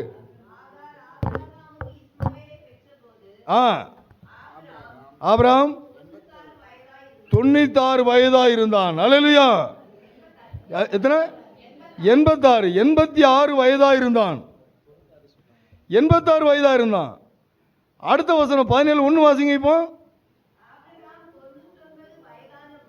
99 வயதான போது 13 வருஷம் கர்த்தரை விட்டான். இப்போ கர்த்தர் வந்து உன்னை ஆசீர்வதிப்பேன்னு சொல்லிட்டாரு. இவன் என்ன செய்யணும்? கர்த்தருக்கு தன்னை தாழ்த்தி அவனுக்கு வேண்டிய எல்லா ஆசீர்வாதமும் வாங்கியிருக்கலாம். இந்த கழுதியாக இருந்த ஆபிரகாம் ஒரு குட்டியாக மாறி இருந்தான்னா அவனுக்கு வேண்டிய ஆசீர்வாதம்லாம் ஆட்டோமேட்டிக்காக கர்த்தர் கொடுத்துருப்பாரு. ஆனால் அவன் என்ன செய்கிறான் பார்த்தீங்களா? 13 வருஷம் கர்த்தரை விட்டு விலகிட்டான். ஏன் விலகுனா? மனைவியோட சொல்ல கேட்டுட்டான். மனைவி சொல் பேசி கேட்கலாமா? ஆண்களே கேட்கலாமா? கேட்கக்கூடாதா? சோறு கிடைக்காது. அப்புறம் கேட்க வேண்டிய விஷயத்துக்கு கேட்கணும். ஹல்லேலூயா. கேட்க வேண்டியது கேட்கணும். கர்த்தர் சொன்னார். ஆபிரகாம் பார்த்து சாராள் சொல்கிறப்படிதான் செய்யுன்னு சொல்லிட்டாரு. இங்கே வசனம் வந்து தலை தான், குடும்பத்துக்கு தலை வந்து ஆண் தான். ஆனால் ஆண்டவரை கொஞ்சம் அட்ஜஸ்ட் பண்ணுறாரு. என்னென்னா, கொஞ்சம் அவர் சொல் வச்சு கேட்டுக்க, ஒரு சில விஷயம் கேட்கணும். ஹல்லேலூயா. அப்போ என்னென்னா, இவன் முழுசும் அந்த நம்ம சாராளுடைய மனைவியோட சொல் பேச்சு முழுசும் கேட்டான். குழந்தை இல்லைன்னு தெரியுது. மனைவியோடைய பேச்சை ஃபுல்லாக கேட்டதுனால என்ன நடந்துச்சுன்னா, அவன் என்ன சொல்கிறான்? வேலைக்காரியோடு சேரும், அப்படியாவது ஒரு குழந்தை உண்டாகட்டுமே, சந்ததி வரட்டுமானோடனே மனிதனுடைய ஆலோசனைகள் போயிட்டான். அவன் மனிதனுடைய ஆலோசனைகளை போயாச்சுனாலே என்ன நடக்கும்னா, மனித ஆலோசனை எல்லாமே இன்பமாக தான் இருக்கும். மனித ஆலோசனை எல்லாமே இன்பமாக தான் இருக்கும். வாலிப பையனை பார்த்து சொல்லுவான், ஃப்ரெண்ட் சொல்லுவான், டேய் மச்சான், இந்த வயசில் எப்படி அனுபவிக்கிறோமோ, அது மாதிரி பிள்ளைகளை பார்த்து சொல்லுவான், வாலிப பிள்ளைகள் கவனமாக இருக்கணும். இந்த வயசு தாண்டி அனுபவிக்கிற வயசு, அப்புறம் வயசான அப்புறம் ஒன்றும் முடியாது சொல்லுவான். ஜாக்கிரதை, ரொம்ப ஜாக்கிரதையாக இருக்கணும். உலகத்தில் சொல்லுவான், உயிரோட இருக்கும்போதே தண்ணி அடிக்கண்டா, தம் அடிக்கண்டா, அனுபவிக்கண்டாமா, போயிடக்கூடாது. உலகத்தில் மனுஷன் தர ஆலோசனை எல்லாமே நம்மளை அழிச்சிடும். அல்லேலூயா. ஆனால் கர்த்தருக்கு பயப்படுகிறவனோ செழிப்பான். கர்த்தருடைய வார்த்தைக்கு கீழ்ப்படுகிறவனோ. ஆனால் கர்த்தர் செய்கிறது ரொம்ப ஆட்டலும் காட்ட மாட்டார். இந்த உலக மனுஷன் பார்த்தீங்கன்னு வச்சிங்களேன், உலக மனுஷன் தான் என்ன செய்வான்னா, சின்ன விஷயத்தில் பெருசாக காட்டுவான், ஃபிலிம் காட்டுவான். நான் அதை செய்வேன், இதை செய்வோம்மா. அரசியலில் பார்த்தீங்களா, வாக்குறுதி கொடுப்பான், இதை செய்வேன், அதை செய்வோம்மா. ஆனால் கடைசியில் ஆட்சி வந்து பார்த்தீங்கன்னா எல்லாம் முடியுமோ அதை செய்வாங்க. அல்லேலூயா. முடிஞ்சுதான் செய்வாங்க. ஆனால் கர்த்தர் இருக்கார், நம்முடைய கர்த்தர் சொன்னதை செய்யும் அளவும் கைவிடவே மாட்டார். அல்லேலூயா. இந்த ஆபிரகாமுக்கு எல்லா வார்த்தையும் சொல்லிட்டாரு. ஆனால் அவன் என்ன செய்தான், தாழ்த்தாம மனைவி சொல் பேச்சு கேட்டதுனால நடந்த காரியம் என்னென்னா, கர்த்தருக்கு அவனுக்கும் இடைவெளி ஆயிடுச்சு. இந்த இடைவெளியில் பிறந்தவன் தான் யார்? இஸ்மவேல். இடைவெளியில் பிறந்தவன் தான் இஸ்மவேல். இந்த இஸ்மவேல் என்ற ஒரு நபரால் இன்னைக்கு வரைக்கும் உலகம் முழுதும் பெரிய பிரச்சனை. இன்னைக்கு பெட்ரோல் இல்லை, டீசல் இல்லைன்னா என்ன காரணம்? ஒரு இஸ்மவேல் கர்த்தரோடு இணைஞ்சிருந்த ஒரு ஆபிரகாம் கர்த்தரை விட்டு பின்வாங்கி போனதுனால நடந்த காரியம். இன்றைக்கி உங்கள் வீட்டில் இன்றைக்கி கேஸ் இல்லை, உங்கள் வீட்டில் இன்றைக்கி பெட்ரோல் இல்லை, உங்கள் வீட்டில் எரிபொருள் இல்லை. காரணம் என்னென்னா, எங்கேயோ ஒரு மனுஷன் எத்தனையோ ஆண்டுகளுக்கு முன்னாடி செய்த ஒரு ஆபிரகாம் கர்த்தரை விட்டு பின்வாங்கி போனதுனால, இடைவெளி விட்டதுனால வந்த பிரச்சனை. இன்றைக்கி நம்ம கஷ்டத்தை அனுபவிக்கிறோம். அதே மாதிரி உங்களுடைய சந்ததியில், உங்கள் குடும்பத்தில், வருங்காலத்தில் உங்கள் பிள்ளைகள் எந்த ஆசீர்வாதத்தையும் இழக்காமல் இருக்கணும்னா இந்த நாளில் கர்த்தரோடு இணைஞ்சிருங்க. அல்லேலூயா. எந்த இடத்துலையாவது கர்த்தரை விட்டு பின்வாங்கி போயிருக்கீங்களா? யாருடைய ஆலோசனையின்படி யாராவது வெளியே போயிருக்கீங்களா? ஐயோ இவங்க சொன்னால் இவங்க என்ன நினைப்பாங்க, அவங்க என்ன நினைப்பாங்க, எவங்க என்ன நினைச்சாலும் சரி, நாளைக்கு கஷ்டப்படுறது உங்கள் பிள்ளைகள் தான், உங்கள் சந்ததி தான், உங்கள் வருமானம் தான், உங்கள் பேர் தான் கெட்டுப்போம். ஆனால் எல்லா சூழ்நிலையிலையும் கர்த்தரோடு இருக்கும் பொழுது ஜெயமோ கர்த்தரால் வரும். அல்லேலூயா. ஜெயம் கர்த்தரால் வரும் சொல்கிற மாத்திரம் கரங்களை தட்டி அல்லேலூயா சொல்லுங்க பார்ப்போம். அல்லேலூயா. அப்போ ஜெயமோ கர்த்தரால் வரும். நீங்கள் நானும் யார் பேச்சை கேட்கணும்? கர்த்தருடைய பேச்சை கேட்கணும். மனிதனுடைய பேச்சை கேட்டு விழுந்துடக்கூடாது.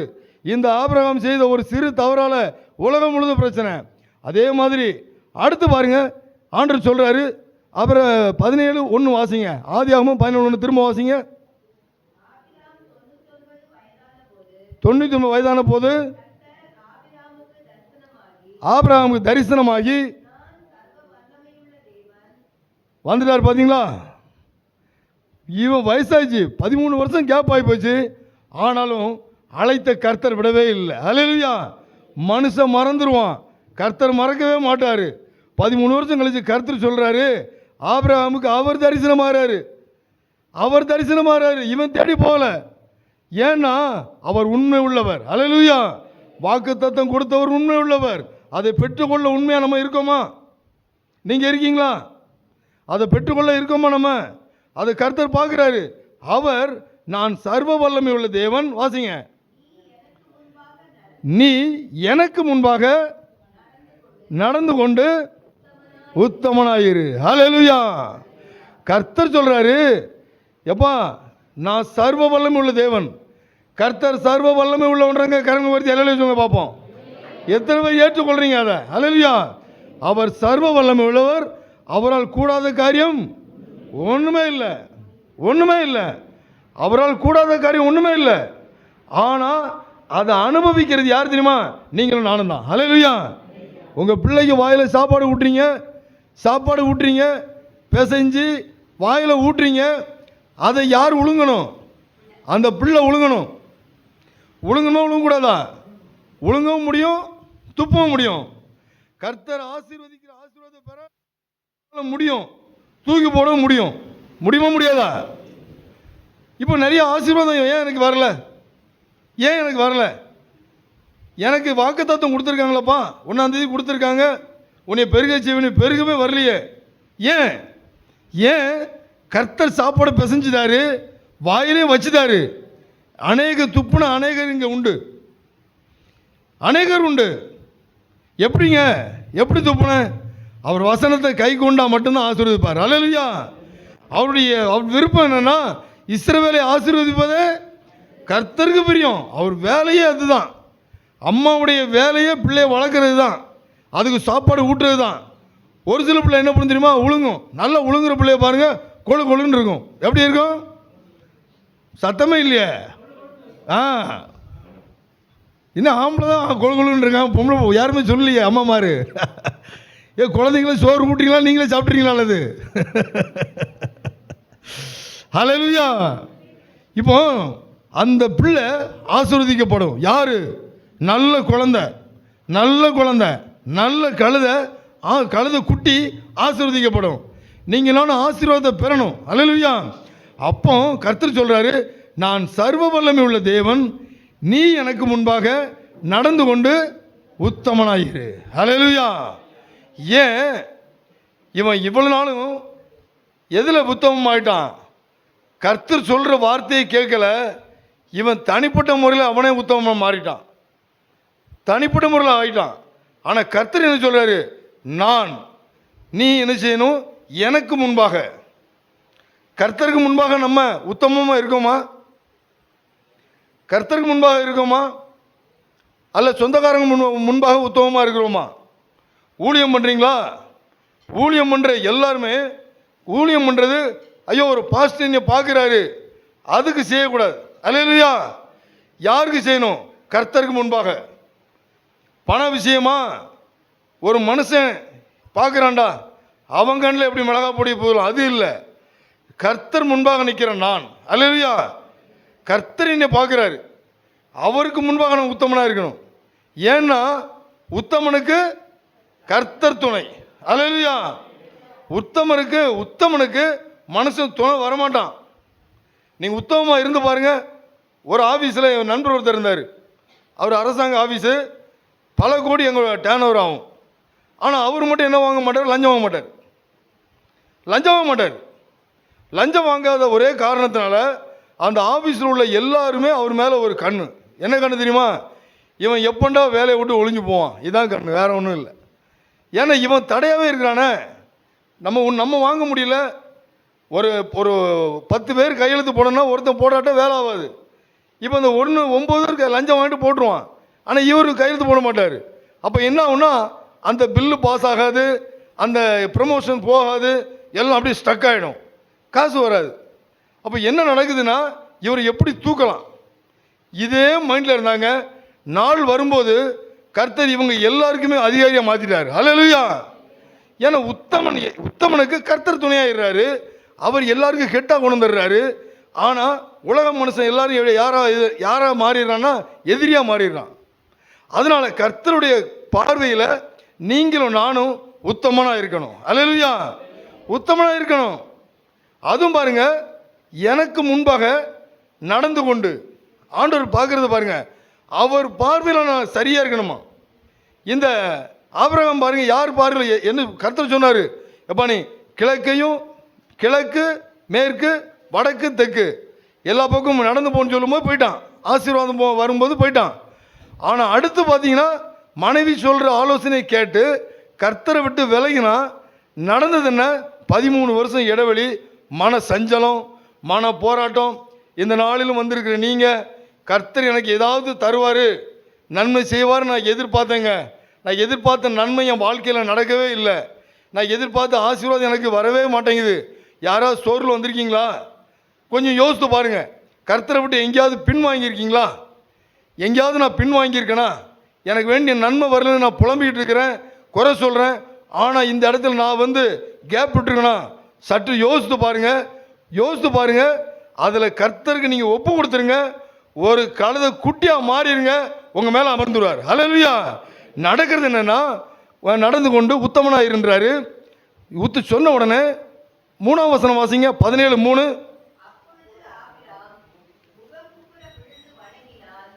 அப்பொழுது அந்த வசனம் ரொம்ப நல்லா இருக்கும். ஏன்னா இந்த ஆபிரகாம் 13 வருஷம் கேப் விட்டுட்டு போயிட்டான். ஆனால் அவனை ஒரு கர்த்தர் தேடி வர்றாரு. பார்த்தீங்களா இந்த இடம் எப்படி இருக்கும் பாருங்க, எல்லாம் இவனே விட்டுட்டான், மனம் போல ஆடுறான். ஒரு குழந்தை பிறகு இஸ்மாயில் பிறகுறான், எல்லாம் நடக்குது. அவனை மறக்காமல் ஒரு கர்த்தர் வந்தார் பார்த்தீங்களா. அவர் என்ன செய்கிறாரு, அவங்ககிட்ட வந்து பேச ஆரம்பிக்கிறாரு. வெக்கமாக இருக்குது, உனக்கு வெக்கமாக இருக்குது. நீங்கள் யாருக்காவது துரோகம் பண்ணிட்டீங்க, யாரையோ ஏமாற்றிட்டீங்க, எவனையோ ஏமாற்றிட்டீங்க, துரோகம் பண்ணிட்டீங்க. ஆனாலும் அவன் மன்னிச்சு ஒருத்தவங்கிட்ட வந்தால் எப்படி இருக்கும் உங்களுக்கு? எப்படி இருக்கும் சொல்லுங்கள் பார்ப்போம், சொல்லுங்கள் பார்ப்போம். எங்கள் ஒரு 1000 ரூபா ஒருத்தன் வாங்கிட்டேன், தரேன்னு சொல்லி வாங்கிட்டேன். ஆனால் நான் அது கொடுக்கவே இல்லை. ஒரு மாதம் கழிச்சு நம்ம அவனை பார்க்க வந்து, அவன் என்னப்பா சாப்பிட்டியா, உனக்கு எதாவது வேணுமான்னு கேட்டான், என்ன சொல்லி நீங்கள்? வெக்கமாக இருக்குமா, வெக்கமாக இருக்காதா? நல்ல மனசாக இருந்தால் வெக்கமாக இருக்கணும். எத்தனை பேர் வெக்கமாக இருக்கும்? அல்லையா சொல்லுங்க பார்ப்போம். எல்லாருமே ஸ்டெடியாக இருக்கீங்க, கர்த்தர் ஆசீர்வதிப்பார். அல்லையா? அப்போ இவன் பாருங்க, இவனுக்கு வெக்கமாக இருக்குது. அப்போ ஆண்டவர் சொல்கிறாரு, 3ஆம் வசனம் திரும்ப வாசிங்க. அப்புறம் ஆபிரகாம் முகம் குப்புற விழுந்து வணங்கினான். அல்லேலூயா. இதை பார்த்த உடனே அவன் அப்படியே விழுந்துட்டான். ஏன் தெரியுமா? நம்ம ஆண்டவர் இரக்கம் உள்ளவர். அல்லேலூயா. எல்லாம் பாடுவோமா? இரக்கம் உள்ளவரே, மனதுருக்கம் உடையவரே, இரக்கம் உள்ளவரே, மனதுருக்கம் உடையவரே, நீடிய சாந்தம் பொறுமை அன்பு நிறைந்து வாழ்பவரே, நீடிய சாந்தம் பொறுமை அன்பு நிறைந்து வாழ்பவரே, என் இயேசு ராஜா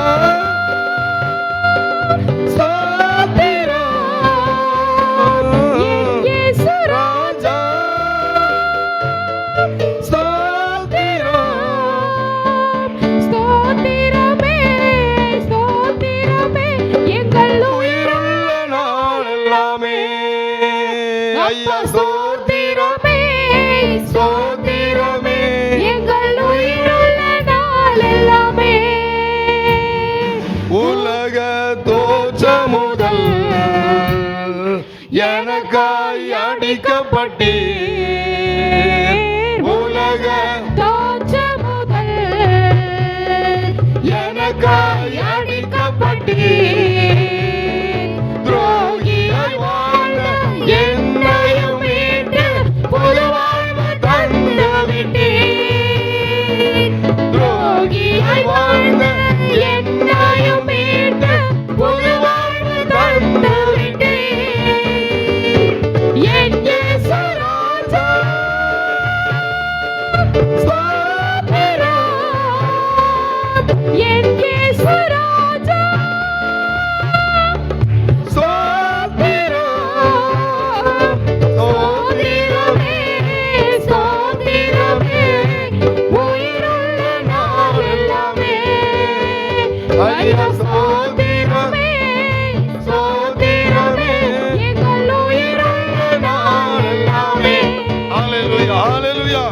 இந்த ஆபிரகாம் வெக்கம் உனக்கு. அப்ப சொல்றான், ஐயா துரோகியா இருந்த என்னைய தேடி வந்தீங்களாப்பா, துரோகியா இருந்தப்பா, உங்களை விட்டு போனேன், என்னை தேடி வந்தீங்களே, நன்றின்னு சொல்லி அப்படியே குப்புற விழுந்தான். பாத்தீங்களா?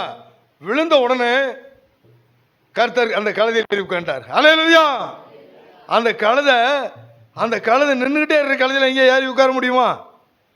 முடியாது, கஷ்டமா இருக்கும்ல.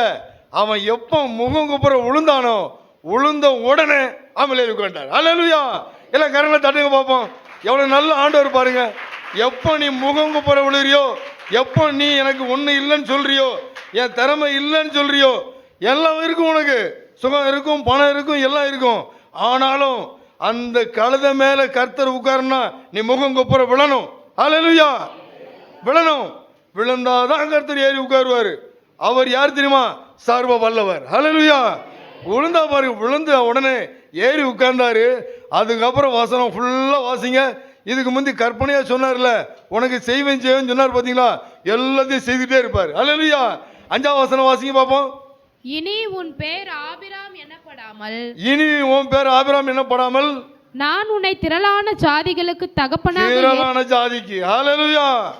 இது வரைக்கும் சும்மா சாதாரண ஜாதி, இப்போ யாரு? திரள் ஜாதி. ஏன்? இவன் கழுதை குட்டியாக மாறிட்டான். குட்டியாக மாறினான். நடக்கிறது என்ன? திரளான ஜாதிக்கு தகப்பனாய் ஆக்கிட்டாரு. அடுத்து பாருங்க, உன் பேர் ஆபிரகாம் என்னப்படும். ஆபிரகாம் எனப்படும். அல்லேலூயா. இது வரைக்கும் நீ கழுத, இனிமே யாரு? இப்ப யாரு? கழுத குட்டி. அல்லேலூயா. உட்கார்ந்தார் பாருங்க, ஆசீர்வதிக்க ஆரம்பிச்சாரு. முதல்ல வாக்குத்தத்தம் கொடுத்துருப்பாரு, வானத்து நட்சத்திரம் பூமியை போல மணல்னு சொல்லியிருப்பாரு. அந்த வசனம் எல்லாம் எப்போ நிறைவேறுதுன்னா, இவன் தன்னை எப்போ ஒப்பு கொடுத்தானோ அதுல இருந்து அந்த வசனம் ஃபுல்லா வாசிங்க வாசிங்க வாசிக்க வாசிக்க வாசிக்க எல்லா ஆசீர்வாதம் கொடுத்துருப்பார். அல்லேலூயா. உங்க வாழ்க்கையில, என் வாழ்க்கையில செய்ய வேண்டிய காரியம் என்னன்னா, அநேக ஆசீர்வாதம் இருக்கும். நிறைய சொல்லியிருப்பார் ஆண்டவர், நிறைவேறல. ஏன் ஏன் நான் என்னை ஒப்பு கொடுக்கல, நான் ஒப்பு கொடுக்கல. நான் அதான் சொல்லுவேன் ஆண்டவர்கிட்ட, எனக்கு எந்த இடத்துலலாம் ஆசீர்வாதம் குறையுதோ முதல்ல சொல்லுவேன், ஆண்டவரே நான் எதில் நான் சரியில்லைப்பா. அடுத்தவனை பற்றி நான் சொல்லக்கூடாது, நான் இதில் சரியில்லை, எனக்கு கிருபை தாங்க. எல்லாரும் அப்படி கேட்போமா? ஒரு நிமிஷம் கண்ணை மூடுவோமா? எல்லாம் கேட்போமா? ஹல்லேலூயா. அப்பா, இந்த ஆராதனையில் வந்து நிற்கிற நாங்கள் கலந்துக்கிற எங்களுக்கு நீங்கள் தர்ற ஆலோசனை முகங்குப்புற விழ சொல்லியிருக்கீங்கப்பா, முகங்குப்புற விழ சொல்லியிருக்கீங்கப்பா. நாங்கள் இதுவரைக்கும் எதுலெல்லாம் விழாமல் இருந்தோமோ, எதுலெல்லாம் நம்பாமல் இருந்தோமோ, கழுதையாக இருந்தோமோ, இந்த நாளில் நாங்கள் அர்ப்பணிக்கிறோமப்பா. எங்களுக்கு உதவி செய்யுங்க. எங்கள் மேலே வந்து நீங்கள் அமர்ந்துருங்கன்னு சொல்லுங்கள். கர்த்தர் நாள் அற்புதம் செய்வார். ஹல்லேலூயா, ஹல்லேலூயா. அடுத்து இன்னொரு மனுஷன் பாருங்க, அவருடைய பையன் ஈசாக்கு. இந்த ஈசாக்கு என்ன பண்ணுறா பாருங்க,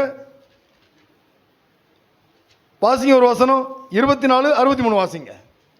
ஈசாக்கு வாழ்க்கையில் நடக்கிற விஷயங்கள். ஈசாக்கு சாயங்கால வேளையிலே தியானம் பண்ண வெளியிலே போயிருந்து கண்களை ஏறெடுத்து பார்த்த போது ஒட்டகங்கள் வரை கண்டான். அல்லேலூயா. இந்த ஈசாக்கு பாருங்க, ஈசாக்கு ஒரு கழுதையா இருக்கு. இவன் கழுத குட்டி, இவன் மாறினவன் தான். எப்போ மாறினான்னா, இவன் ஒரு கழுத குட்டி தான். இந்த குட்டி என்ன செய்து பாருங்க, கழுத குட்டி முதல் குழந்தையா இருக்கும்போது, சின்ன பையனா இருக்கும்போது அப்பா வந்து அவனை பலியிட கூட்டிட்டு போறாரு. அந்த கழுத குட்டி பாருங்க அப்படியே நடந்து போகுது. அங்கே போய் கெட்டி வைக்கிறான். கெட்டும் போதும் ஒப்பு கொடுக்குறான். அநேகர் ஆலயத்துக்கு வர்ற நீங்கள் கழுத குட்டியாக நீங்கள் மாறி இருக்கலாம், கழுத குட்டியாக மாறி இருக்கலாம், கர்த்தருடைய வசனத்துக்கெல்லாம் கீழ்ப்படிஞ்சிருக்கலாம்.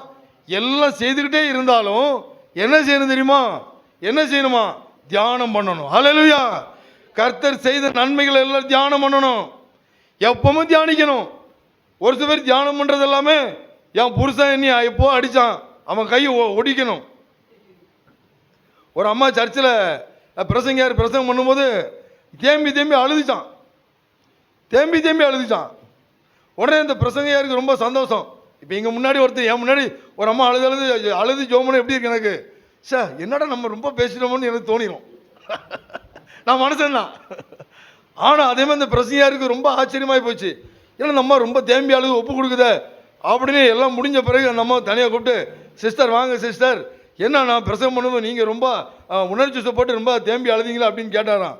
அந்த அம்மா சொல்லிச்சான், என் புருஷன் 20 வருஷத்துக்கு முன்னாடி நீ அடிச்சது அப்படின்னு ஞாபகம் வந்துச்சு பிரதர் நீங்கள் பேசும்போது, அதை நினச்சி தான் அழுதேன் அப்படின்னு சொல்லிச்சான். அந்த அம்மா சொல்லிச்சான். அதே மாதிரி இங்கே பாருங்க, இந்த ஈசாக்கு தியானம் பண்ணுறான். என்ன தியானம் பண்ணியிருப்பான்னு நினைக்கிறீங்க? என்ன தியானம் பண்ணியிருப்பான்? ஐயோ, இந்த ஆண்டவர் வந்து பல வருஷத்துக்கு பிறகு என்னை பிறக்க வச்சாரு. ஏன் 100வது நாள் தான் கொண்டாடுவான். எது? சினிமா கொண்டாடுவான், பிறந்த நாள் கூட கொண்டாடுவான். ஏங்க, கல்யாணம் ஆகி 100வது நாள் குழந்தை பிறந்து எவனா கொண்டாடிருக்கானா? எங்கேயா கேள்விப்பட்டிருக்கீங்களா? ஏங்க 100 வயசு ஆகுது சொல்லலாம், கல்யாணம் ஆகி 100 வருஷம் ஆச்சுங்க. எங்கேயாவது ஒரு 10 வருஷம் 25 வருஷம் 50 வருஷம் ஜோடியாக இருக்கிறதே பெரிய விஷயம். இது வரைக்கும் எங்கள் குடும்பத்தில் சண்டையாக போடலான்னு யாராவது சொன்னீங்கன்னா கரங்களை போயிட்டு எல்லாம் சொல்லுங்க பார்ப்போம். என் பொண்டாட்டி அடிக்கவே இல்லைன்ற மாத்திரம் அல்லையில சொல்லுங்க பார்ப்போம். அப்படியே 2 பேர் இருக்காங்களே, என் புருஷனை அடிக்கவே இல்லை அப்படின்ற மாதிரி கையை ஒருத்தர் எல்லாம் சொல்லுங்க பார்ப்போம். ஒரே ஒரு வயசான அம்மா தான் இருக்காங்க. எத்தனை வயசில் அவங்க அடிக்காமல் விட்டாங்களோ தெரியல. இதுதான் நடக்கும். ஆனால் கர்த்தர் பாருங்க, இந்த ஈசாக்கு தியானிக்கிறான். எப்படி தியானிக்கிறான்? ஒரு அவனுக்கு அப்பா சின்ன கட்டும்போது கட்டி வைக்கும்போது கர்த்தர் தடுத்ததை தியானிக்கிறான். அல்லேலூயா. அடுத்து பலியிடுறதுக்கு ஒரு ஆட்டு கடா கிடைக்குது, அதை தியானிக்கிறான். அல்லேலூயா. அடுத்து பாருங்க, அவங்க அம்மா இல்லை, இப்போ அம்மா இறந்துடுறாங்க வழியிலேயே. அம்மா இல்லாட்டா கூட அவனை அரவணைச்சு ஏதோ ஒரு கர்த்தர் காப்பாத்துறாரு, அதை தியானிக்கிறான். இதை தியானிக்க தியானிக்க தியானிக்க நடக்கிறது என்னன்னா, ஒரு வசனம் வாசிப்போமா? தியானிக்கும் போது என்ன நடக்கும் அப்படின்னா, சங்கீதம் 39:3 வாசிங்க. சங்கீதம் 39:3 வாசிங்க. என் இருதயம் எனக்குள்ள அனல் கொண்டது, தியானிக்கையில் அக்கினி மூண்டது. அல்லேலூயா. தியானிக்கும் போது அக்கினி மூழுது, அக்கினி மூழுது. அப்போஸ்தலர் 2:3 வாசிங்க. அக்கினி எப்படி மூழுது பாருங்க. அப்போஸ்தலர் 2:3.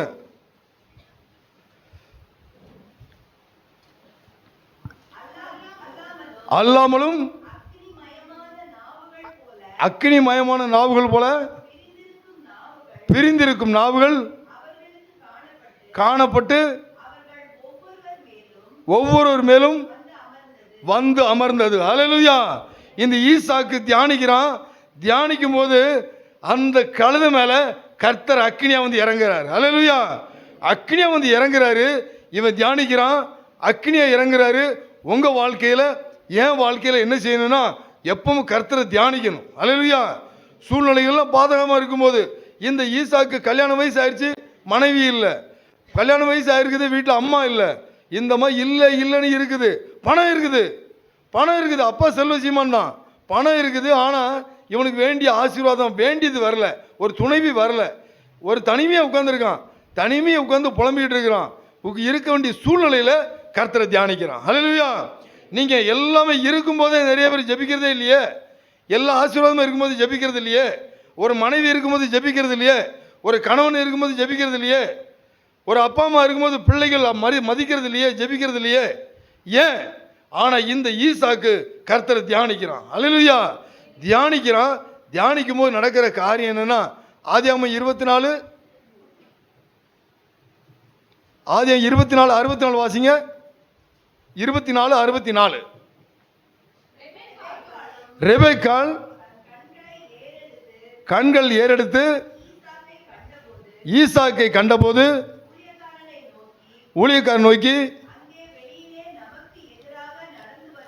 நடந்து வருகிற யார் என்று கேட்டால், அவர்தான் எஜமான் என்று ஊழியக்காரன் சொன்னான். இறங்கி முக்காடிட்டு கொண்டால்,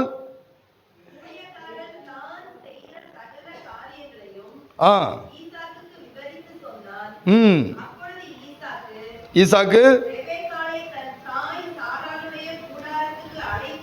அழைத்து கொண்டு போய் மனைவியாக்கி கொண்டு நேசித்தான். ஈசாக்கு துக்கம் நீங்கி ஆறுதல் அடைந்தான். அல்லேலூயா. இந்த ஈசாக்கு என்ன செய்யறான்? தியானம் பண்றான். கர்த்தர் அவனுக்கு வேண்டிய ஒரு துணைவியை கொடுத்தார். அல்லேலூயா. நீங்கள் நானும் எந்த இடத்துலலாம் சோர்ந்து போயிருக்குமோ அங்கெல்லாம் தியானிக்கும் போது கர்த்தரே உங்களுக்கு ஒரு அற்புதம் செய்வார். அல்லேலூயா. அந்த அற்புதம் நிரந்தரமாக இருக்கும். அல்லேலூயா. இந்த அற்புதம் நிரந்தரமாக இருக்கும். அடுத்து இன்னொரு ஒருத்தரை பற்றி பார்த்துருவோம். நம்ம டைம் ஆயிடுச்சு. ஆனாலும் ஏலின்னு ஒரு மனுஷன் இருந்தார். 1 சாமுவேல் 1:9 வாசிங்க. 1 சாமுவேல் 1:9. வேகமாக போயிடலாம். 1 சாமுவேல் 1:9. சீலோவிலே புசித்து 1:9. அன்னாள் எழுந்திருந்தால் ஏலி வாசல் நிலையண்டிலே ஆசனத்தின் மேல் உட்கார்ந்திருந்தான். யாரு? ஏலி. இந்த ஏலி யாரு? ஒரு கர்த்தருடைய ஆசாரியன். அந்த ஆசாரியனுடைய வேலை என்னன்னா, ஆசீர்வாதங்கள் எல்லாம் வாங்கி ஜனங்களுக்கு கொடுக்க வேண்டியவன். ஆனால் இந்த ஏலி என்ன பண்ணுறான் பார்த்தீங்கன்னா, உட்கார்ந்துருக்கிறான். இவனை வச்சு தான் கர்த்தர் பெரிய காரியம் செய்யணும்னு பிளான்ல இருக்காரு. ஆனால் அவன் உட்கார்ந்துட்டான். எங்கேயாவது ஒரு கழுதை உட்கார்ந்துச்சுன்னா மேலே ஏறி படுக்க முடியுமா, ஏறி உட்கார முடியுமா? அந்த காலத்துலலாம் பார்த்தீங்கன்னா இந்த வயசான தாத்தா படுத்திருப்பார், அவர் வயிறு இப்படி மேலே தூக்கிட்டு நிற்கும். குழந்தைங்களாம் என்ன பண்ணுவாங்க, சறுக்கு விளையாடுவாங்க. இப்போ உள்ள தாத்தாவுக்கு வயிறே இல்லை. அந்த கால தாத்தாவுக்கு வயிறு பெருசாக இருக்கும். தாத்தா வயிற்றில் ஏறி உட்காந்து சறுக்கு விளையாடுவாங்க. இயேசுவும் இந்த மாதிரி நிற்கிற ஆள் வயிற்றில் ஏறினா என்ன பண்ணார், அவர் சறுக்கு தான் விளையாண்டுருக்கணும். அதனால் இவன் பாருங்க ஆசனத்தில் உட்காந்துட்டான். ஒரு சில பேர் உட்கார்ந்தான்னு வச்சுங்களேன், உட்கார்ந்து இருந்தானாலே அவர் பெரிய அதிகாரம் தான் பண்ணுவார், எல்லாரையுமே அதிகாரம் தான் பண்ணுவார். அவன் கீழ்ப்படியவே மாட்டான். நடக்கிற காரியம் என்ன பார்த்தீங்கன்னா, அவன் குடும்பத்தில் சாபம் இறங்குது, சாபம் இறங்குது. ஏழி குடும்பத்தில் சாபம் இறங்குது. இவன் உட்கார்ந்து இருக்கிறான். பிள்ளைகள் பார்த்தீங்கன்னா அதுங்க பாவத்தில் இறங்கிடுச்சிங்க. அதாவது என்ன, ஒரு வசனம் சங்கீதம் 1 இருக்குது, துன்மார்க்கருடைய ஆலோசனை நடவாமலும் பாவியில் ஒளி நில்லாமலும் பரியாசாக உட்கார இடத்துல. இந்த உட்கார்ந்து இருக்கிறவன் எப்பவுமே பாருங்க பரியாசம் பண்ணிகிட்டே இருப்பான்.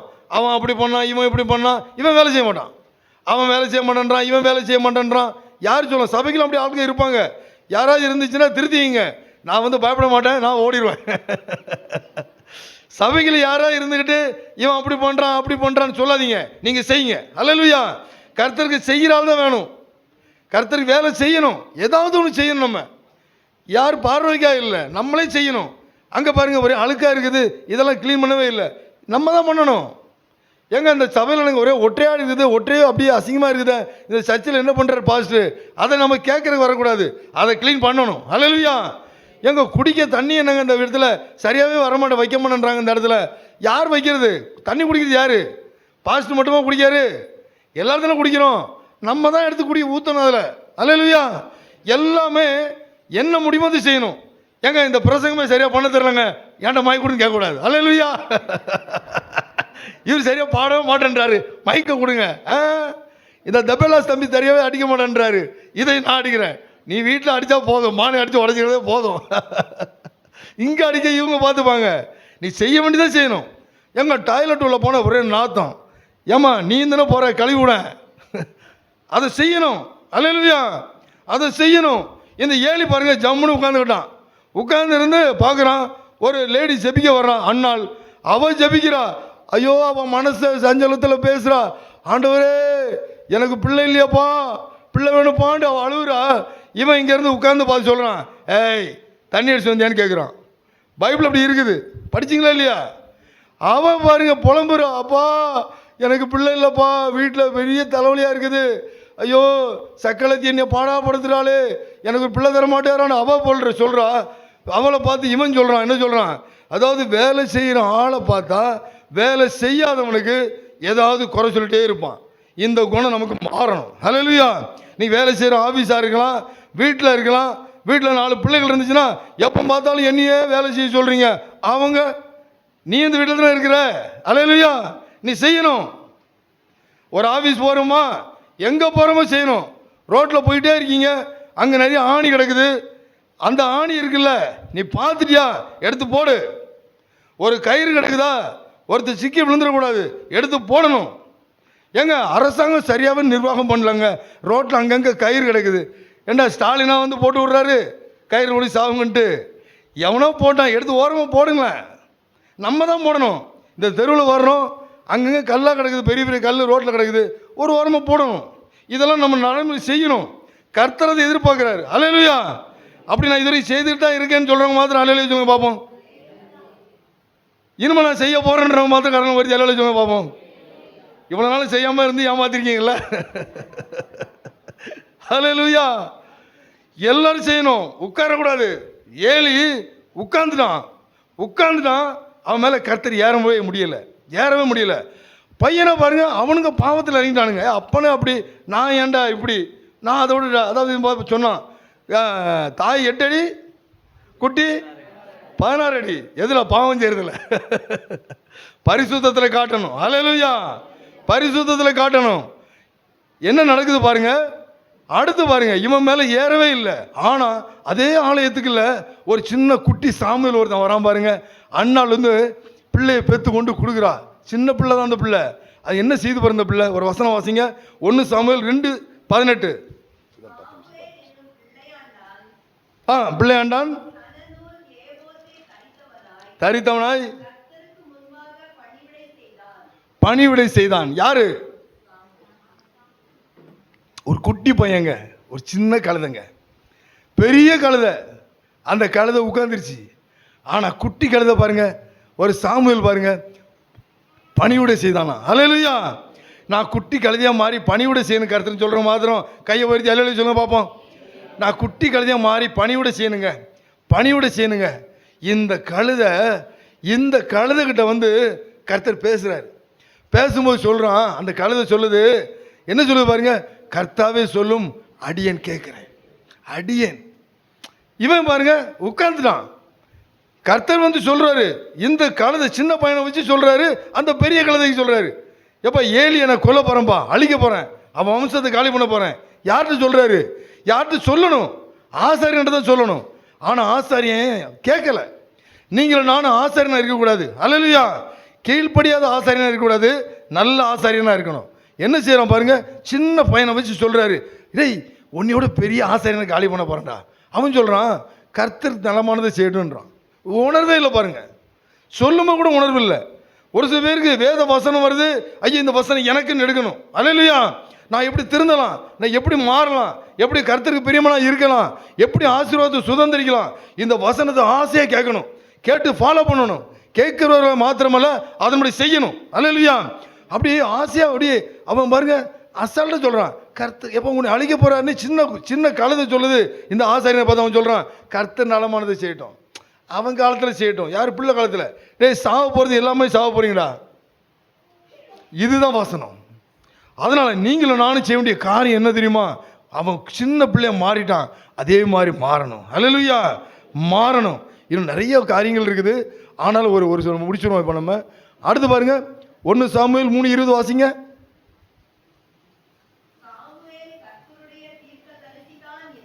சாமுவேல் கர்த்தருடைய தீர்க்கதரிசியா மாறுறான். அல்லேலூயா. சின்ன கழுதை ஒப்பு கொடுத்துட்டான். கர்த்தர் பார்த்தாரு, டேய் இந்த கழுதை தாண்டா நமக்கு தேவை, பிடிச்ச அவனை பிடிச்ச அவன் மேலே ஏறி உட்கார்ந்தாரு, தீர்க்கதரிசியா மாறிட்டார். சமஸ்த இஸ்ரவேலுக்கும் ஒரு தீர்க்கதரிசி வந்தான் பாருங்க, ஒரு சின்ன கழுதை சாமுவேல். அருமையானவர்களே, நீங்களும் நானும் எப்படி மாறணும்? சின்ன கழுதையாக மாறிடணும். மாறும் பொழுது நடக்கிறது என்னன்னா அற்புதம் நடக்கும். அல்லேலூயா. அதே மாதிரி பாருங்க, யோசேப்பு வாழ்க்கையில் அதே மாதிரி யாக்கோபு எப்படி இருக்கான்? ஒரு கழுதையாக இருக்கிறான். அந்த கழுதை சரியாக கீழ்ப்படியலை. நடந்தது என்ன பார்த்தீங்களா? அவன் எல்லாம் எத்தனை இருந்தான். கர்த்தரோடு எப்போ பார்த்தீங்கன்னா போராடிக்கிட்டே இருப்பான். எல்லாம் போராடி தான் வாங்குவான். நம்ம வாழ்க்கையில் போராடி வாங்கக்கூடாது, கீழ்ப்படிஞ்சு வாங்கணும். அல்லேலூயா. போராடி தான் வாங்கினா கஷ்டம், எவ்வளோ தான் போராடுவோம். ஆனால் கீழ்ப்படிஞ்சிருங்க, முகம் குப்புற விழுந்துருங்க, ஈஸியாக கர்த்தர் கொடுத்துருவாரு, நம்மளை தூக்கி எடுத்துருவாரு, நம்மளை ஆசீர்வதிச்சிருவாரு. இந்த பாருங்க, இவன் யாக்கோபு போராடி வாங்கிட்டே இருந்தான். ஆனால் ஒரு யோசிப்பு பாருங்க, பையன் அவன் கீழ்ப்படிஞ்சான் பாருங்க, அவனை தூக்கி பெரிய ராஜாவாக்கிட்டாரு. இதே மாதிரி நம்முடைய வாழ்க்கையில் எல்லா இடத்துலையுமே கர்த்தர் நம்ம மேலே அமரும் போது நம்முடைய வாழ்க்கையில் அற்புதம் நடக்கும். சரி, ஏன் கர்த்தர் நம்ம மேலே உட்கார அவ்வளோ ஆசைப்படுறாரு? எதுக்கு இவ்வளோ ஆசைப்படுறாரு? ஆசீர்வதிப்பார், ரைட்டு, நம்மளை ஆசீர்வதிப்பார். ஆனால் அவர் அமரவும் நம்மளை ஆசீர்வதிக்கவும் காரணம் வச்சிருக்காரு. சும்மா உட்கார மாட்டார். அல்லேலூயா. சோழியம் குடுமி சும்மா ஆடாது. ஆண்டவர் வந்து உங்களை இனி ஆசீர்வதி சும்மா இல்லை, காரணம் இருக்கு. வசனம் வாசிப்போம். 10 குறிப்பு கொடுத்தாரு எனக்கு, வேகமாக சொல்லி முடிச்சிருவேன். அல்லேலூயா. டக்கு நடுங்க பார்ப்போம். ஏசாயா 61:1-2. கர்த்தராகிய தேவனுடைய ஆவியானவர் என் மேல் இருக்கிறார். எதுக்கு?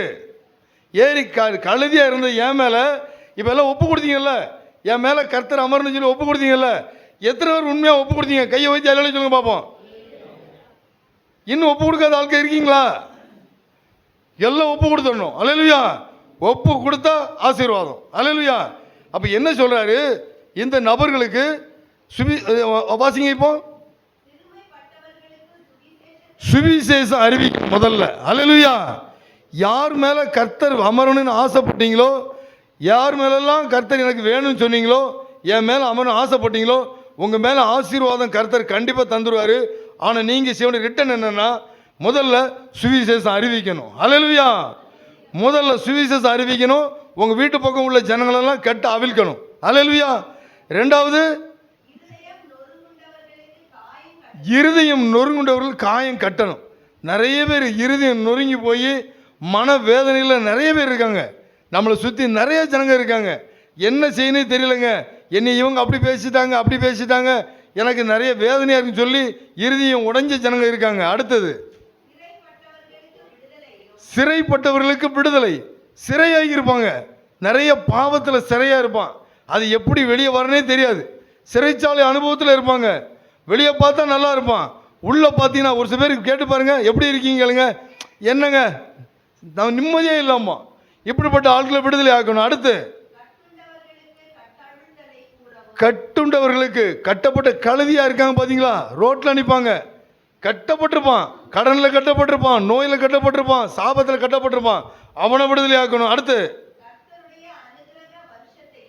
அனுக்கிரக வருஷம். கர்த்தருடைய வருஷம். இப்போ என்ன சூழ்நிலை நம்ம இருக்கிறோம், என்ன மாதிரி நாட்டில் நடந்துட்டு இருக்குது, விலைவாசி எப்படி இருக்குது, பஞ்சங்கள் எப்படி வருது, அடுத்து வருகை எப்படி வரப்போகுது, இதெல்லாம் சொல்லணும். அடுத்து, கூறவும், அப்புறம் துயரத்தில் இருக்கிற எல்லாருக்கும் ஆறுதல் படுத்தணும். ஏன் ஒருத்தன் உடம்பு சரியில்லைன்னு சொன்னால் என்ன செய்யணும், இந்த பிரச்சனை, இந்த நோய் குணமாக்க ஒரு வல்லவர் இருக்காரு, ஒரு சர்வ வல்லமையுள்ள இயேசு இருக்காருன்னு சொல்லணும். அடுத்து, சீர்படுத்தணும். எப்படி சீர்படுத்தணும், இந்த பிரச்சனை வெளியே கொண்டு வர முடியும், ஆலயத்துக்கு வாங்க, இங்கே இன்னும் உங்களுக்கு ஆலோசனை கிடைக்கும்னு சீர்படுத்தணும். அடுத்து, சாம்பலுக்கு பதிலாக சிங்காரம். அல்லேலூயா. சாம்பல்ன்றது அழுக்கு. ஒரு அழுக்கான சூழ்நிலையில், இக்கட்டான சூழ்நிலை இருக்கிற ஜனங்களை விடுவிச்சு இங்கே கொண்டு வந்து பரிசுத்தமாக்கணும். அல்லேலூயா. அடுத்து,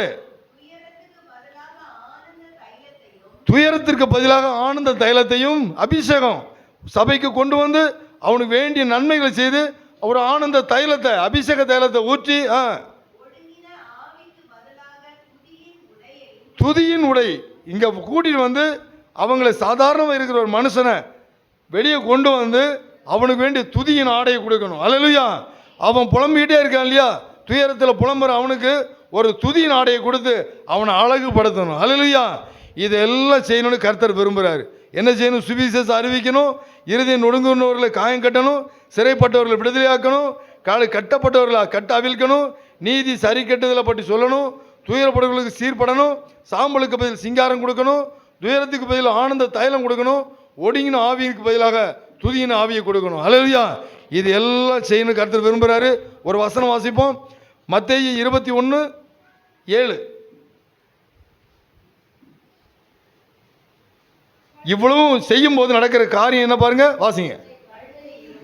கழுதையையும் கொண்டு வந்து அதன் மேல், சத்தமா வாசிங்கம்மா, வஸ்திரங்களை போட்டு அவரை ஏற்றினார்கள். அல்லேலூயா. அவரை ஏற்றினார்கள். எது இது வரைக்கும் அந்த கழுதை பார்த்தது எல்லாமே பழைய வஸ்திரம் தான், அழுக்கு மூட்டை தான் தூக்கிட்டு போகுது. அந்த கழுதை யாரு, நீங்களும் நானும் இது வரைக்கும் இயேசு அமர்றதுக்கு முன்னாடி எப்படி இருந்தோம், அழுக்கு தான் தூக்கிட்டு அலைஞ்சோம், அழுதுகிட்டு இருந்தோம், புலம்பிட்டு இருந்தோம். இப்போ நம்ம மேலே என்ன துணி போடுறான் பாருங்க, என்ன வஸ்திரம் போடுறாங்க பாருங்கம்மா, அவர் மேலே புது வஸ்திரம் போடுறாங்க. அல்லேலூயா. அந்த கழுதை மேலே, நம்முடைய மேலே. மத்தேயு 21:7-8 திரும்ப வாசிங்க. கழுதையையும் கொண்டு வந்து அவர்கள் மேல் தங்கள் வஸ்திரங்களை போட்டு அவரை ஏற்றினார்கள். திரளான ஜனங்கள் வழியிலே விரித்தார்கள், தரித்து வழியிலே பரப்பினார்கள். அல்லேலூயா. இது வரைக்கும் உங்களை பார்த்து ஏளனமாக நினைச்ச ஜனங்க, உங்களை மதிக்காத உங்கள் தெருவில் உள்ளவங்க, உங்கள் குடும்பத்தில் உள்ளவங்க, உங்கள் வீட்டில் உள்ளவங்க எல்லாருமே உங்களுக்கு தனி மரியாதை தருவாங்க. அல்லேலூயா. எப்போ கழுதியாக இருக்கிற நீங்கள் குட்டியாக மாறும்போது, இந்த வசனத்தில் சொல்லப்பட்ட காரியங்கள் எல்லாம் நீங்கள் செய்யும்போது கர்த்தர் நிச்சயமாக உங்களை ஆசீர்வதிப்பார். எல்லா கண்களை மூடுவோம். அல்லேலூயா. கர்த்தர் மேல் பாரத்தை வைத்து விடு, கலங்கி தவிக்காதே.